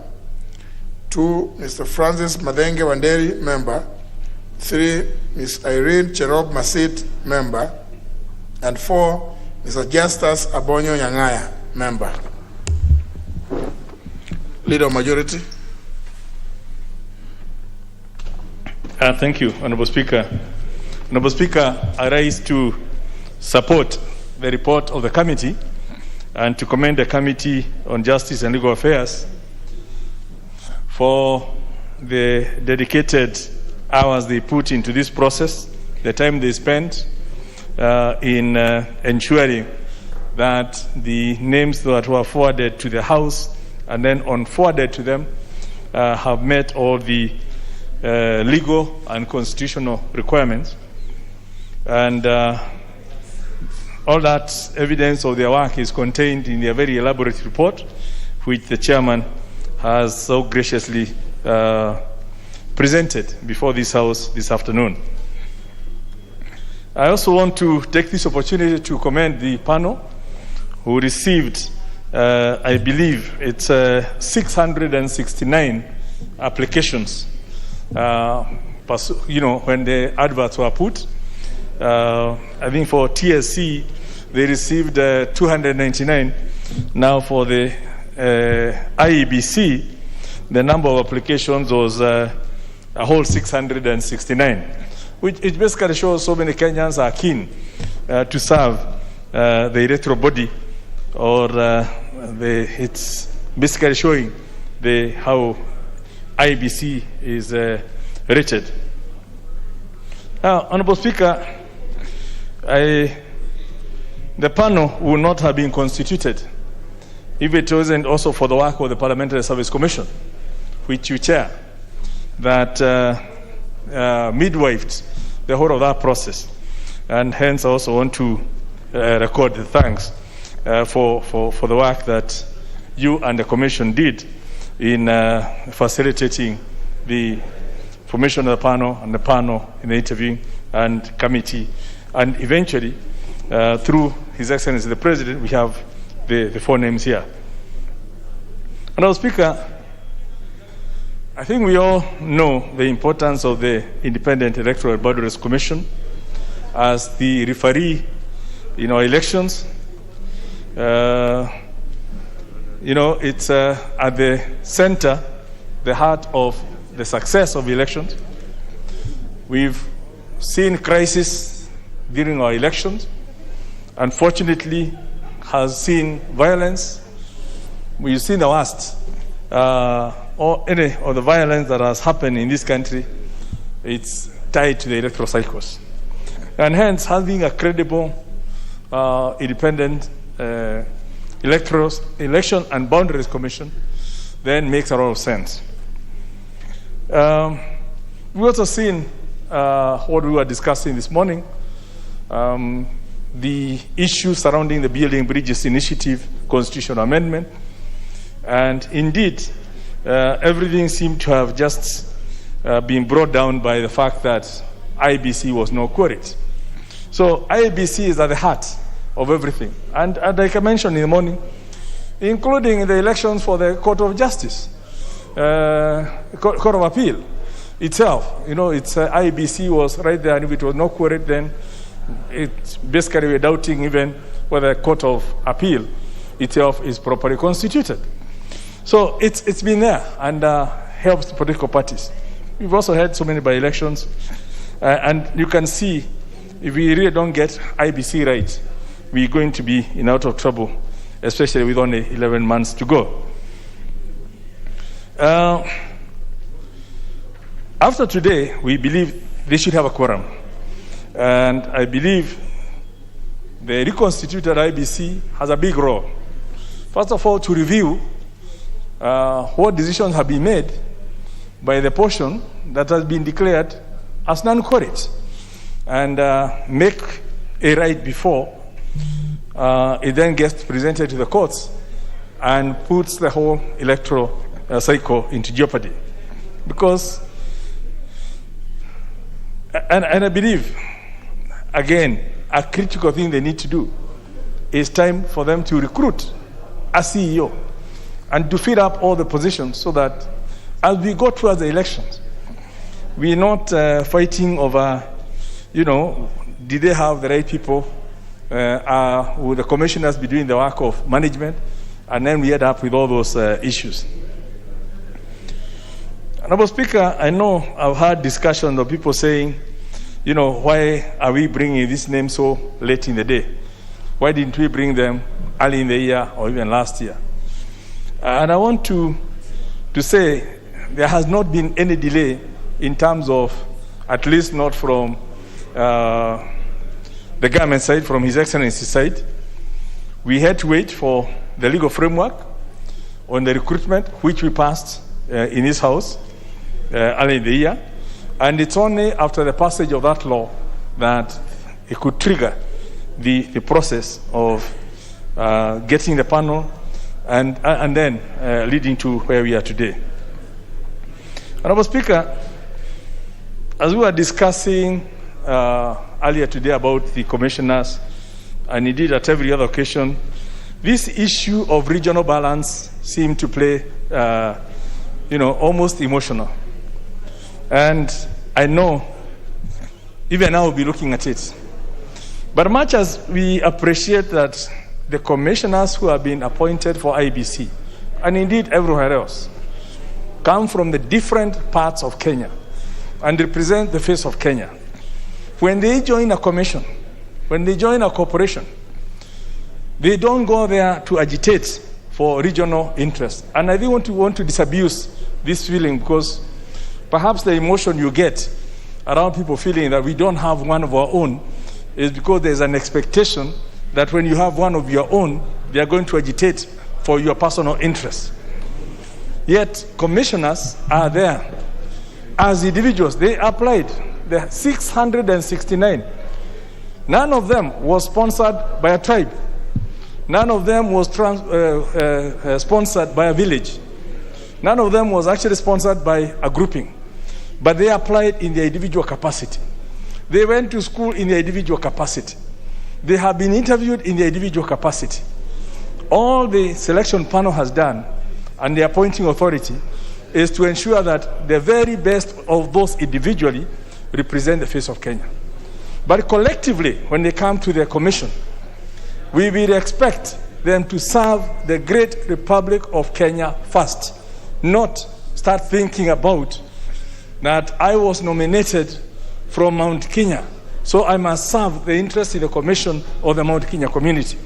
Or I was nominated from the coast, so I must serve the people of the coast. We expect that all these commissioners will, as they take their oath of office, as they serve, they will bear allegiance to the Republic of Kenya and not their regional interests. I think, Honorable Speaker, I don't want to go to the individual nominees, because the report is very clear and the chair has indicated why they picked them. They are qualified in their own rights. And really to just emphasize that, having read the report myself, I have no doubt that the procedure that was arrived at was good and was adhered to. The constitutional and statutory requirements have been adhered to. and the suitability of each of the candidates in terms of age, education, and all that has been sorted out, and IEBC itself has confirmed in terms of that requirement, in terms of the limitation by people who have been in politics. So, by and large, I believe we have now 4 potential commissioners, which I will be imploring on this House to pass, so that immediately they get the appointment, we will cure this whole problem of IEBC being condemned on a daily basis that it does not have a quorum. Because IEBC has a very big role to play. In addition to the 2022 elections next year, the window for the delimitation of boundaries is getting to the tail end. In 2010, we created the 290 constituencies within the Constitution and agreed that in the next review, the population quota will be rationalized, which is now in this review. So I would like to urge IEBC, the new IEBC, to take this matter seriously. And if possible, to do it as early as possible, not wait until the far end, because it's going to be emotional. There are constituencies that will lose or will be scrapped because of the population quota. And the framers of the Building Bridges Constitutional Amendment Bill had foreseen this problem and had tried to save all this. Unfortunately, because of the politics of where we are, we don't seem to think of the unification of Kenya, so some people will suffer, while others will gain, as we do. But IEBC, unfortunately, will be given that responsibility. In 2010, they did a very bad job of it. And hence, we ended up with more gerrymandering and constituencies such as Embakasi and Ruiru, ending up with people, representing 3 times what their neighboring constituencies do. And obviously, we have some tiny constituencies, and this disparity is what causes all these tensions and inequitable people feeling that there is no equity and the tensions around the election. Now that BBI has taken a break, because I wouldn't say it's off the radar, it's taken a break. During that break, can IEBC demonstrate to this country that they can ensure there is equitable distribution of the voice of the people in the next review of the boundaries? And if they can distribute that and show people, then perhaps the debate over 70 constituencies will not even arise. If they can demonstrate that equity in the distribution of those, then the debate on how we should be distributing CDF will not even arise, because all that will have been factored within the situation. And because we like pretending, or we like equating ourselves to the great democracies of the United States, where we borrowed this Republican system, this presidential system. Its stability is anchored on the equality of the vote, with with the total population of the U.S. being divided by the set number of seats in the House of Representatives. And the electoral district boundaries are then drawn accordingly, and they shift to make sure that as close as possible, right?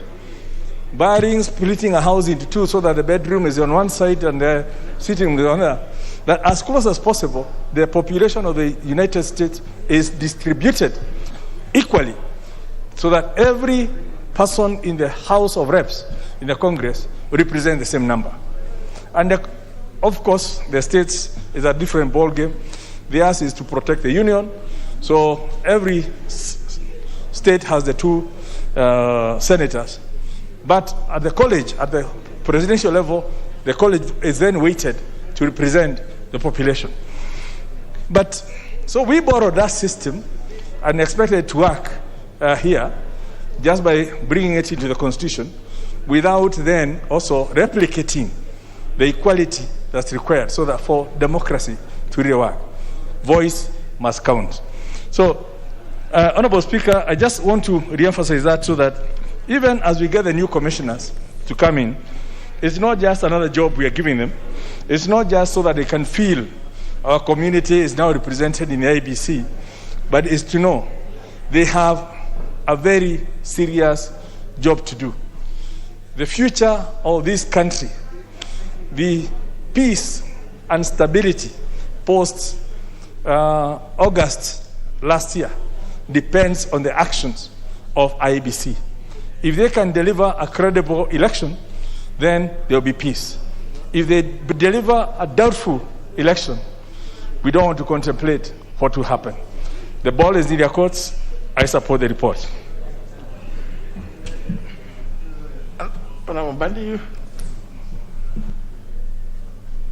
Thank you, Mr. Speaker. Mr. Speaker, I also want to support the motion to approve the 4 commissioners to join the other commissioners which the court has actually declared that this commission is not properly constituted. Although, again, we ask fundamental questions as to whether a lot of illegalities have happened in this country as a result of this decision by the courts. But that is subject for another day. Mr. Speaker, I think as a country, we have been a bit careless and negligent, allowing ourselves to run for months without a properly constituted, run for a very long period of time without a properly constituted commission. Mr. Speaker, the interviews for these commissioners was done in public and Kenyans watched. I think it attracted a lot of attention. Many people watched the interviews, and generally I would say we are satisfied with the process.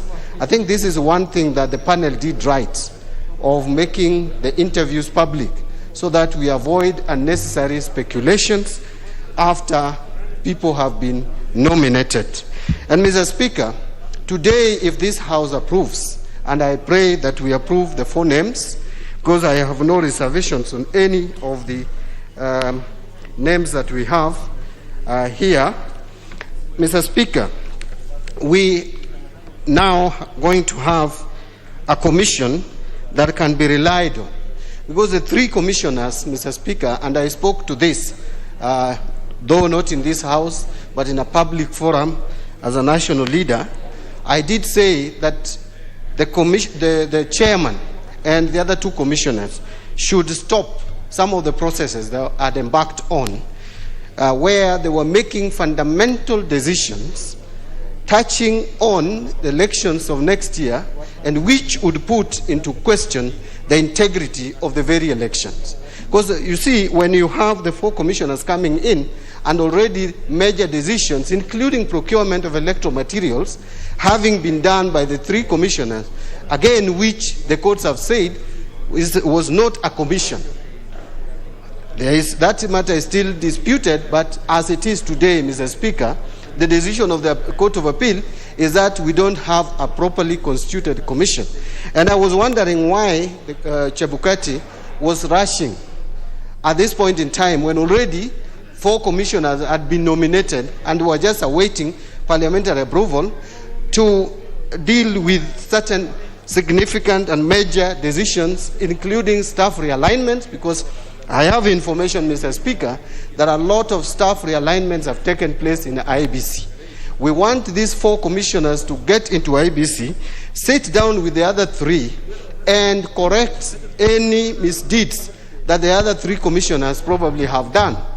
And Mr. Speaker, if that is done, then we would be happy with the process. Something else that I wanted to point out to the 4 commissioners as they join the commission is that the integrity of the election is as important, the process leading to the election is as important for the integrity of the election as the actual voting and the declaration of results. And therefore, Mr. Speaker, there should be as much transparency as possible. We do not want to see a commission that deals with matters and in an opaque manner, in a secretive manner that would leave a lot of speculations. I am happy, Mr. Speaker, that the list has people of wide experience, knowledge. I want to single out the commissioner who, and not just because he's coming from Homa Bay, Mr. Speaker, just as. For the first time, we are going to have a commissioner from Homa Bay, but that is not the case. That is not important. He's not going to work for Homa Bay. He's not going to work for any particular individual.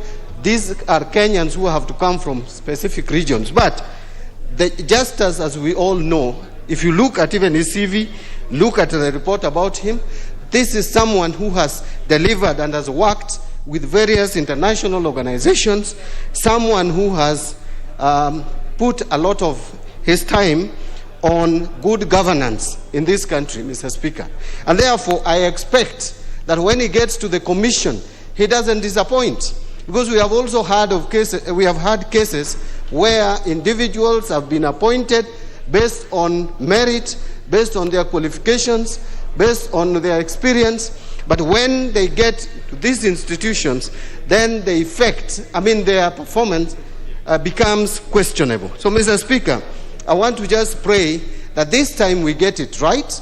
We get commissioners who will put the country first, that we will have a commission that will not preside over an election, that after that election, we end up with the kind of disruptions and the kind of chaos that we have witnessed. That this country is on record as being one of the very few countries in the world where the presidential election results have been annulled. It's not something to be proud of, Mr. Speaker. It is something to worry us. That where did the rain start beating us, Mr. Speaker? How come we can't get it right? From 2007, 2013, 2017, even before 2000, the only election result that was not contested in this country was the 2002 elections. 92 elections did not satisfy majority of Kenyans. 97 election results was contested. 2002 election result is the only one where there was universal agreement across the country that it was properly conducted. Mr. Speaker, I know some people will say, no, people are not accepting the results. Mr. Speaker, that is not the point. You are supposed to prove beyond reasonable doubt. People are supposed to have confidence in the way elections are conducted. The moment you leave any doubts, the moment you create suspicion, the moment you start talking about some results are not with you, the moment you start saying that you are meeting challenges with the IT system, those are excuses that give rise to possible dispute. So, Mr. Speaker, this should be avoided. Mr. Speaker, again, if you look at the results of the 2017 elections, if there is any election that has generated more disputes at the courts, it was the 2017 elections. And you can see the way the results were, most of the cases that went to court, the courts found there were irregularities, and a lot of them resulted into some kind of nullification of the outcome of elections. What saved this country, Mr. Speaker, is the internal war between the various levels of the judiciary. Otherwise, we would have had so many by-elections in this country. And I call it the war because it is being said, Mr. Speaker, and I'm sure you've heard this, that the decision of the High Court is usually not upheld by the Court of Appeal. And also the Supreme Court always comes in to change, or rather, to override the Court of Appeal. That is what saved us. Otherwise, if you look at the results of these electoral disputes from the High Court, most of these election disputes were upheld in favor of the plaintiff. So, Mr. Speaker, I want to just put it across that let us hope that the commissioners that we are now approving this afternoon will not disappoint Kenyans. That they are going to get into this commission and do a job that is transparent, work that would be verifiable, and work that Kenyans can support. As to the fate of the other 3 commissioners, Mr. Speaker, and I know there are some people who have said we have called for those commissioners to go home, etc. I chair a party, Mr. Speaker. My party has not pronounced itself on what to do with those 3 commissioners. Probably we will, because I'm not the sole decision maker. But what I know is that if the outcome of an election that you preside over has been annulled by the Supreme Court, the highest court in the land, you should ask yourself hard questions. You should ask yourself very difficult questions.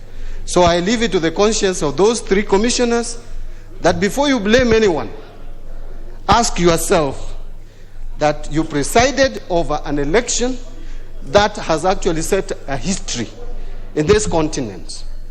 Then do you think morally it is justifiable for you morally to preside over another election? That is a question that I think these commissioners will have to answer. And that is something that we need to debate going forward. Even if we are going to allow them to preside over another election, they must convince us. They must show some kind of remorse, number 1. 2, they must convince us that they are doing things differently.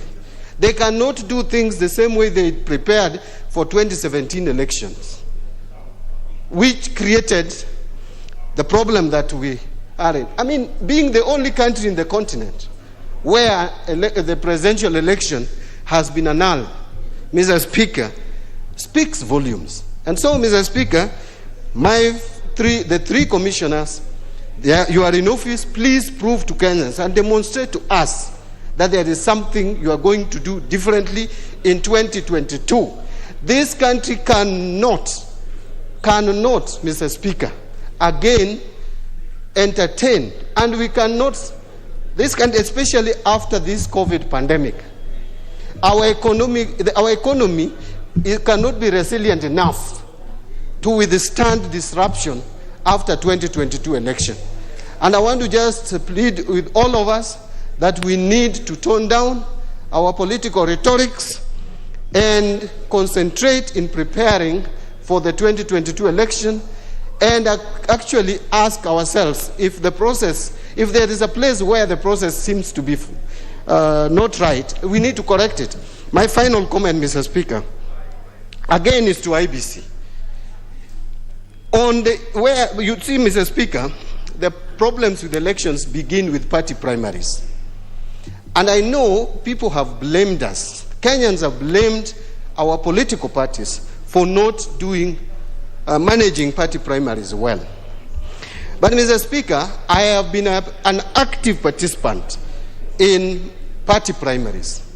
I have never faced an opposition having won my nominations unopposed. I have always competed from 2007, 2013, and 2017. In fact, I tell people that I'm the only national chairman of a party who has faced party primaries in his party, of a serious party. And that demonstrates democracy in my party. But political parties need time to conduct party primaries. You cannot give us 1 week. You cannot give us 4 days. Mr. Speaker, I want to talk to IEBC and tell them that what they should wait for from political parties is the list of their candidates. They should not restrict us to 4 days. They should just tell us on this date, you need to provide us with the list of those who have been nominated. We can stagger nomination in 4 months because as political parties, we don't have machinery to conduct the kind of elections we are doing in this country. Party primaries is like a general election. You cannot do that in 4 days as a political party without even resources. ODM as a party conducts elections in 290 constituencies with 200 million, 400 million. It is not practical. So what we are asking is allow political parties to stagger their nominations, to do it in a manner that is transparent, that would convince their members that the spirit of democracy has been lived up to. So that is what I want to ask IEBC. Please, the timelines you have given, I want to ask that you drop the idea of conditioning political parties to 4 days of party primaries. Mr. Speaker, with those many remarks, I support the motion to approve the 4 commissioners. Thank you. Honorable Duale. Mr. Speaker, I rise to support the report of the JLAC committee in vetting of the 4 nominees, Mr. Madenge, Madam Irene, Mr. Obonyo, and Mrs. Juliana. And Mr. Speaker, at least one of the judgments given by the courts have been fulfilled this afternoon if this House agrees with. By the end of the day, IEBC will be fully constituted if the House approves, and I really want to ask them to do that. Mr. Speaker, I am also happy that this committee for the first time didn't receive any memoranda touching on any of the 4 individuals, and that translates into that their integrity is above board, and I hope they maintain that. Mr. Speaker, this House failed to enact the law that will have set the ball rolling for the recruitment of the 4 commissioners. But having said that, now we are at the tail end. We have a commission that will be fully constituted. The Speaker, I was in the 2007 general election. We knew what happened. We had many commissions and we had the criminal report, which is now in many shelves. I think IEBC and political players must relook at the recommendation given in the criminal report of 2008. And I am sure a lot of the recommendations will help improving the management of the election system in our country. The Speaker, this committee should have gone ahead, and this House must go ahead and bring a legislation to the effect that we don't give this kind of jobs to cowards, that when the seat is too hot, you take the next flight. That should not be the case. We had 4 commissioners. One took off at the wee hours of the most controversial elections in 2017. The other 3 went to a hotel somewhere in Pan-Africa, I think along Harambee Avenue, and just resigned. Mr. Speaker, you don't put, if you're a commissioner, don't put the country into a crisis. You must uphold and protect the position given to you by the Constitution. And I was so happy, Honorable Junet and many of the members of that commission, you have put to those members, these commissioners, will you run away, Mr. Speaker? And they all answered in affirmative. Mr. Speaker, let me come to a very critical point, that the people in this country are being cheated, that the Constitution gives IEBC, and the courts have upheld that position, that it is IEBC that will do delimitation. It is not a group that sits in a corner calling themselves BBI. It is not the president as the head of the executive. It's not the judiciary. It's not parliament. It is in Article 89, sub-article 4. And it says delimitation will be done at 2 levels, at 2 intervals, 8 years and 12 years. Let me go on record that even those, and it says, cannot be done 1 year to the general election. So IEBC, the current IEBC, the 3 commissioners and the 4 that if this House agree will join, Mr. Speaker, cannot conduct a delimitation process. They will violate Article 89, sub-article 4 of the Constitution.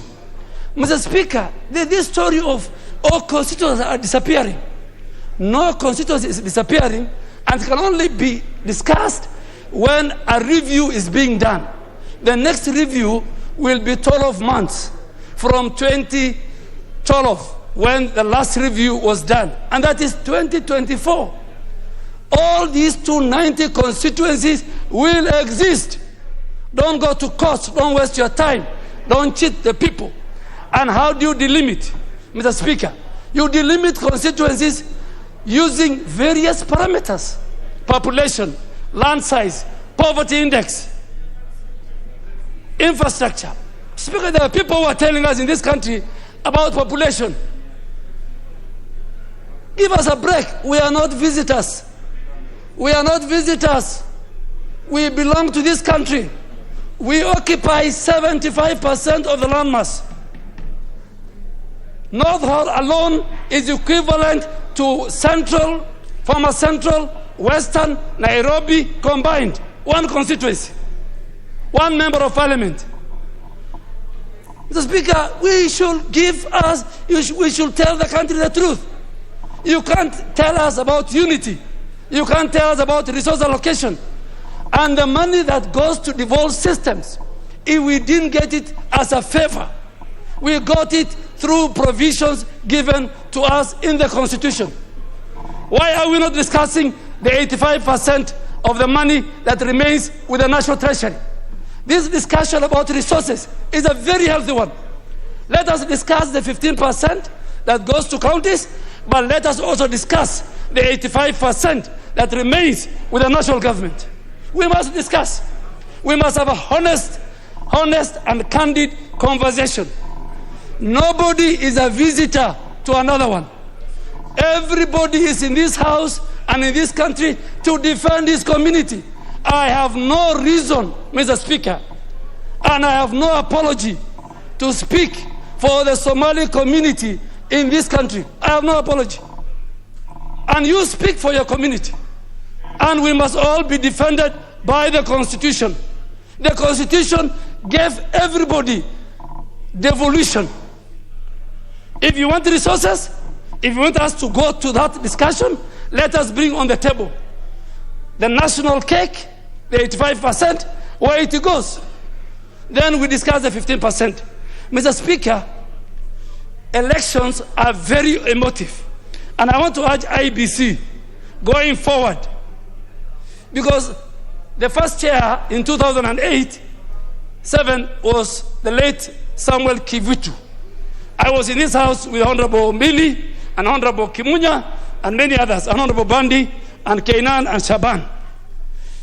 The next two elections was, the next chair was Isaac Hassan. Now we have Chepukati. Let us not discuss 3 against 4.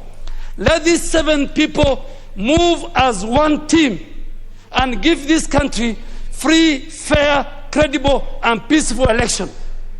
As political players, let us give the support they need, legislative, budgetary support. Let us not dent the credibility of the IEBC.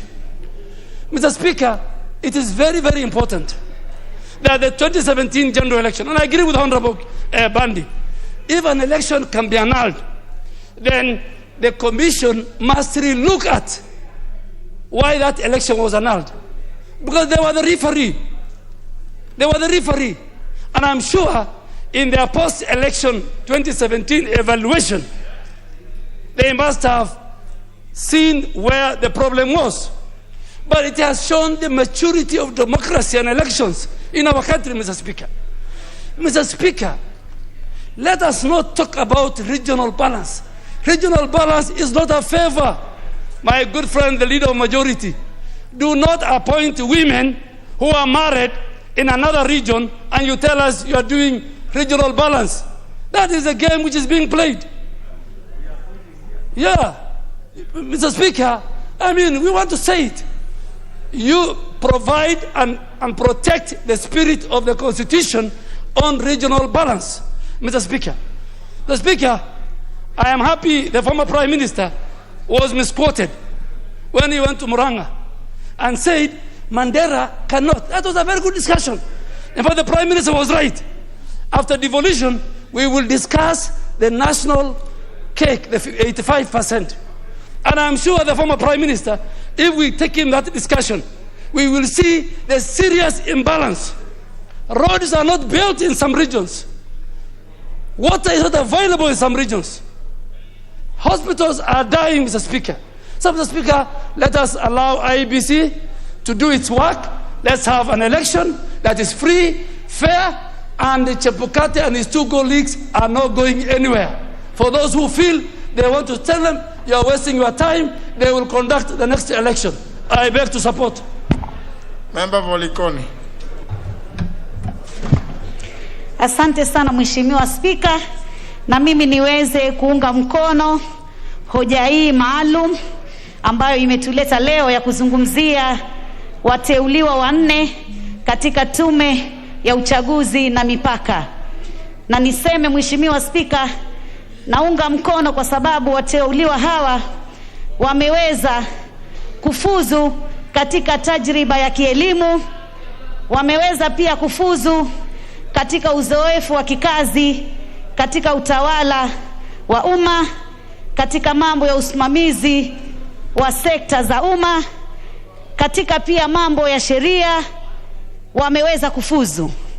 Pia wateuliwa hawa tumeona ya kwamba hawakuwa na dosari katika mambo yoyote ya uhalifu ama kuwa na hoja ambayo pengine ingeweza kubadilisha maadili yao ya kibinafsi.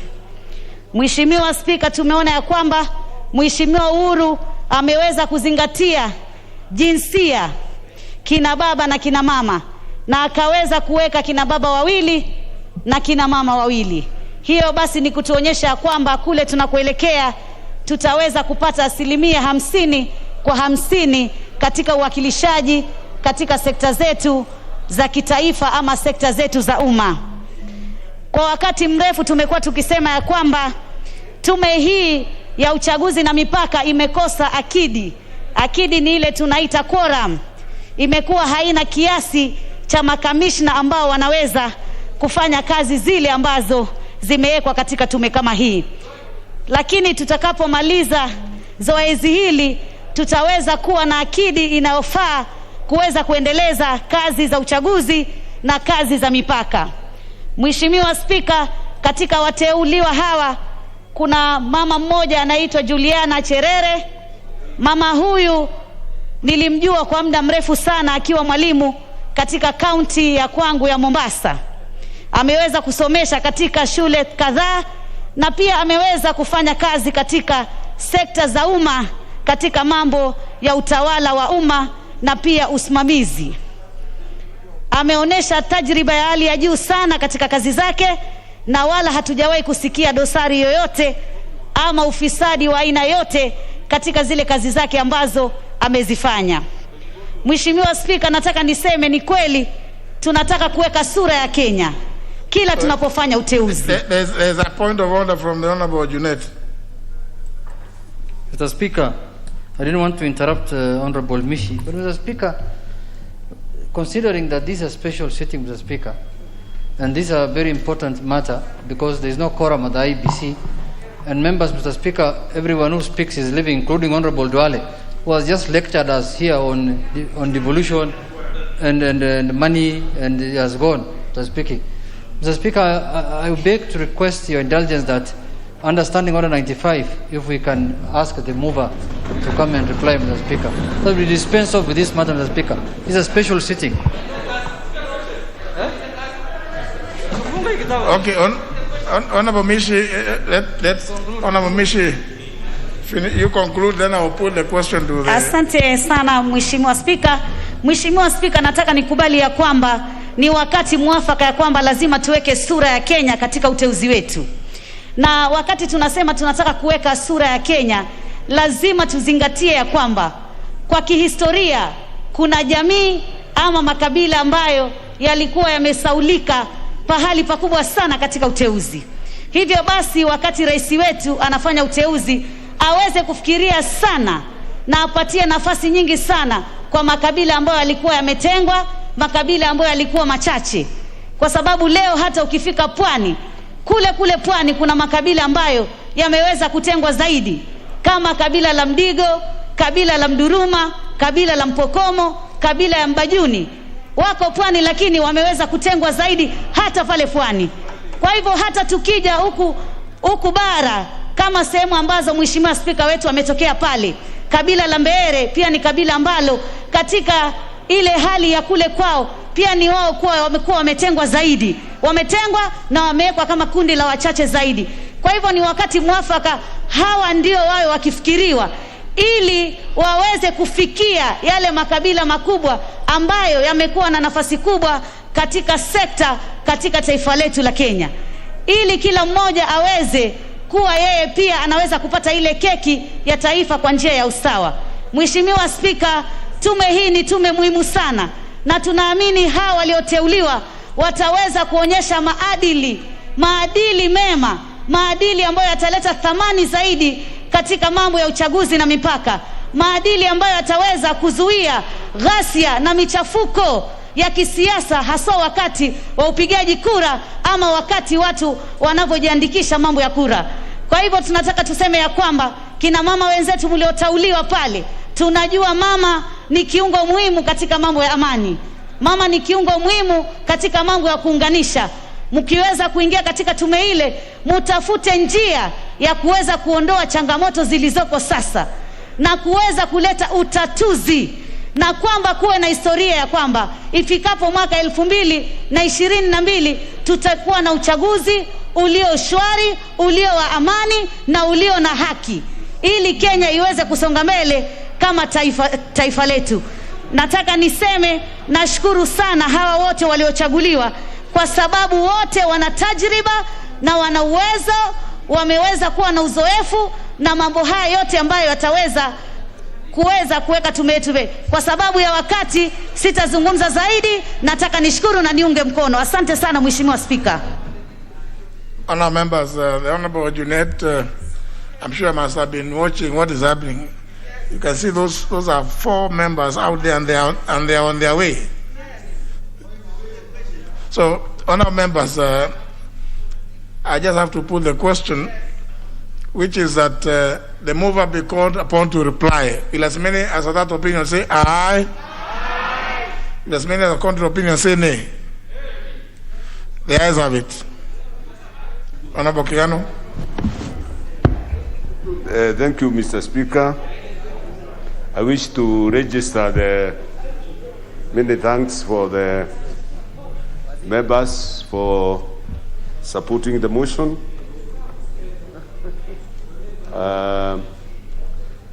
Mr. Speaker, I have taken cognizance of 2 matters that were brought to the Chamber's attention by Honorable Kimunya. Spoke about marginalization.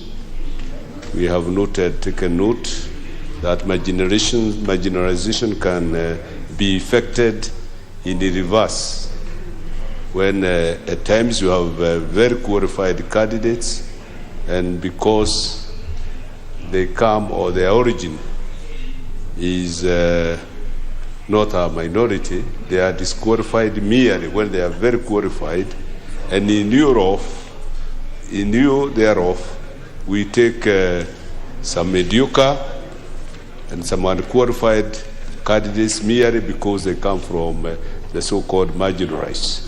In effect, you marginalize the majority, when you disqualify a qualified candidate. The second one was raised by leader of majority. The second point was raised by leader of majority, that there has been efforts to reorganize the office of the IEBC headquarters by installing also some other very urgent and reorganization in that body, which is urgent perhaps to forestall in efforts that may be made by the new incoming commissioners. We have taken note of that, and we are going to call a very urgent retreat or session with the total number of commissioners so that we can make points. And firstly,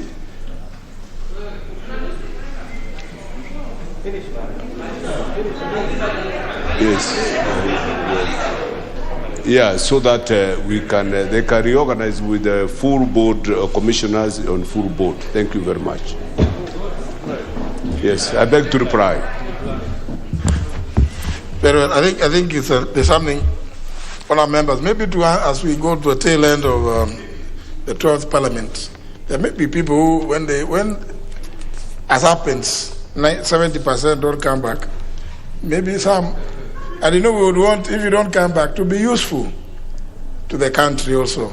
Remember, we have a Center for Parliamentary Standards and Training, and those that have been here and who took time to understand the process of Parliament become very useful partners at that training institute, because we need to train also the new ones who will have replaced you and those ones in the county assemblies. But if you also never learned anything, you see now it will become difficult. We'll still be coming to the ones who will still be here. And it's not right. I think I've just wondered that we put the question from over to reply because Honorable Junet raised the possibility that we could be losing quorum. And then as the mover is replying, others are moving out. Surely. It also speaks volumes about understanding anyhow, maybe I'll ask the clerk, because honorable members, this is very serious business. It may appear to me that we quote, but can I get from the Sergeant at Arms the exact number so that when I put the question and we approve these names, nobody then goes to challenge the decision of the House on the grounds of quorum. Very quickly, give me the number of total number of members present and announce.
Very well, honour members, at least the clerk's office and Sergeant at Arms have confirmed that there is in the House a total of 58 members, and therefore we quorate.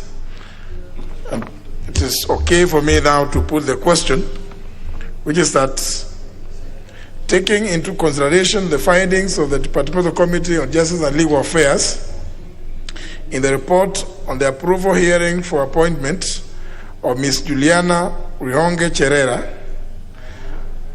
Mr. Francis Madenge Wanderi, member, Ms. Irene Cherob Masit, member, and Mr. Justus Abonyo Nyangaya, member, as members of the Independent Electoral and Boundaries Commission, laid on the table of the House today, Wednesday, September 1st, 2021, and pursuant to the provisions of Article 250, Clause 2, Paragraph B of the Constitution, Section 7A of the Independent Electoral and Boundaries Commission Act of 2011 and Section 8, Subsection 1 of the Public Appointments Parliamentary Approval Act of 2011, this House approves the appointment of the following persons as members of the Independent Electoral and Boundaries Commission. 1. Ms. Juliana Wonge Cherera, Mr. Francis Madenge Wanderi, Ms. Irene Cherop Masit, and Mr. Justus Abonyo Nyangaya. Will as many as of that opinion say aye? Aye. Will as many as of a contrary opinion say nay? None. The ayes have it. The ayes have it. The ayes have it.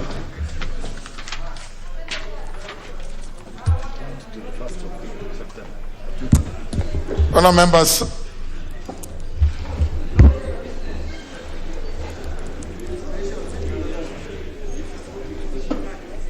that concludes today's special sitting and the business for today. And the time being 1 minute after 5 p.m., the House stands adjourned until Tuesday, the 21st of September, 2021 at 2:30 p.m.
In order to make you feel a bit better, my brother lied to you about killing someone.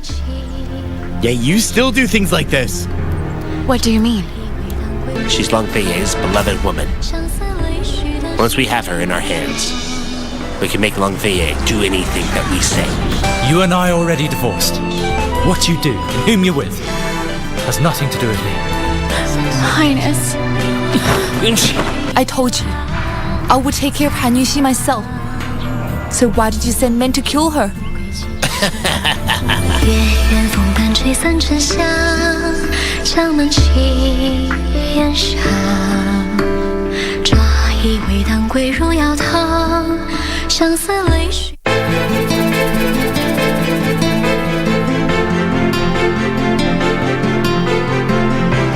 Wajua wasumbuliwa na ujinga. Huu wako ni ujinga kabisa, amka mama. At least mimi najua pale yuko. Je, wewe? Niliishi na mume wangu, akaniacha. Akakuacha? Akaenda wapi? Ndio maana zikaitwa ndoto mama. Na kombo yuko hapa kuzitabiri. Mfiliwa? Safari, tema mati. Acha tu. Excuse me. Yes. Nimekwambia sitaweza kufanya. Kwa hiyo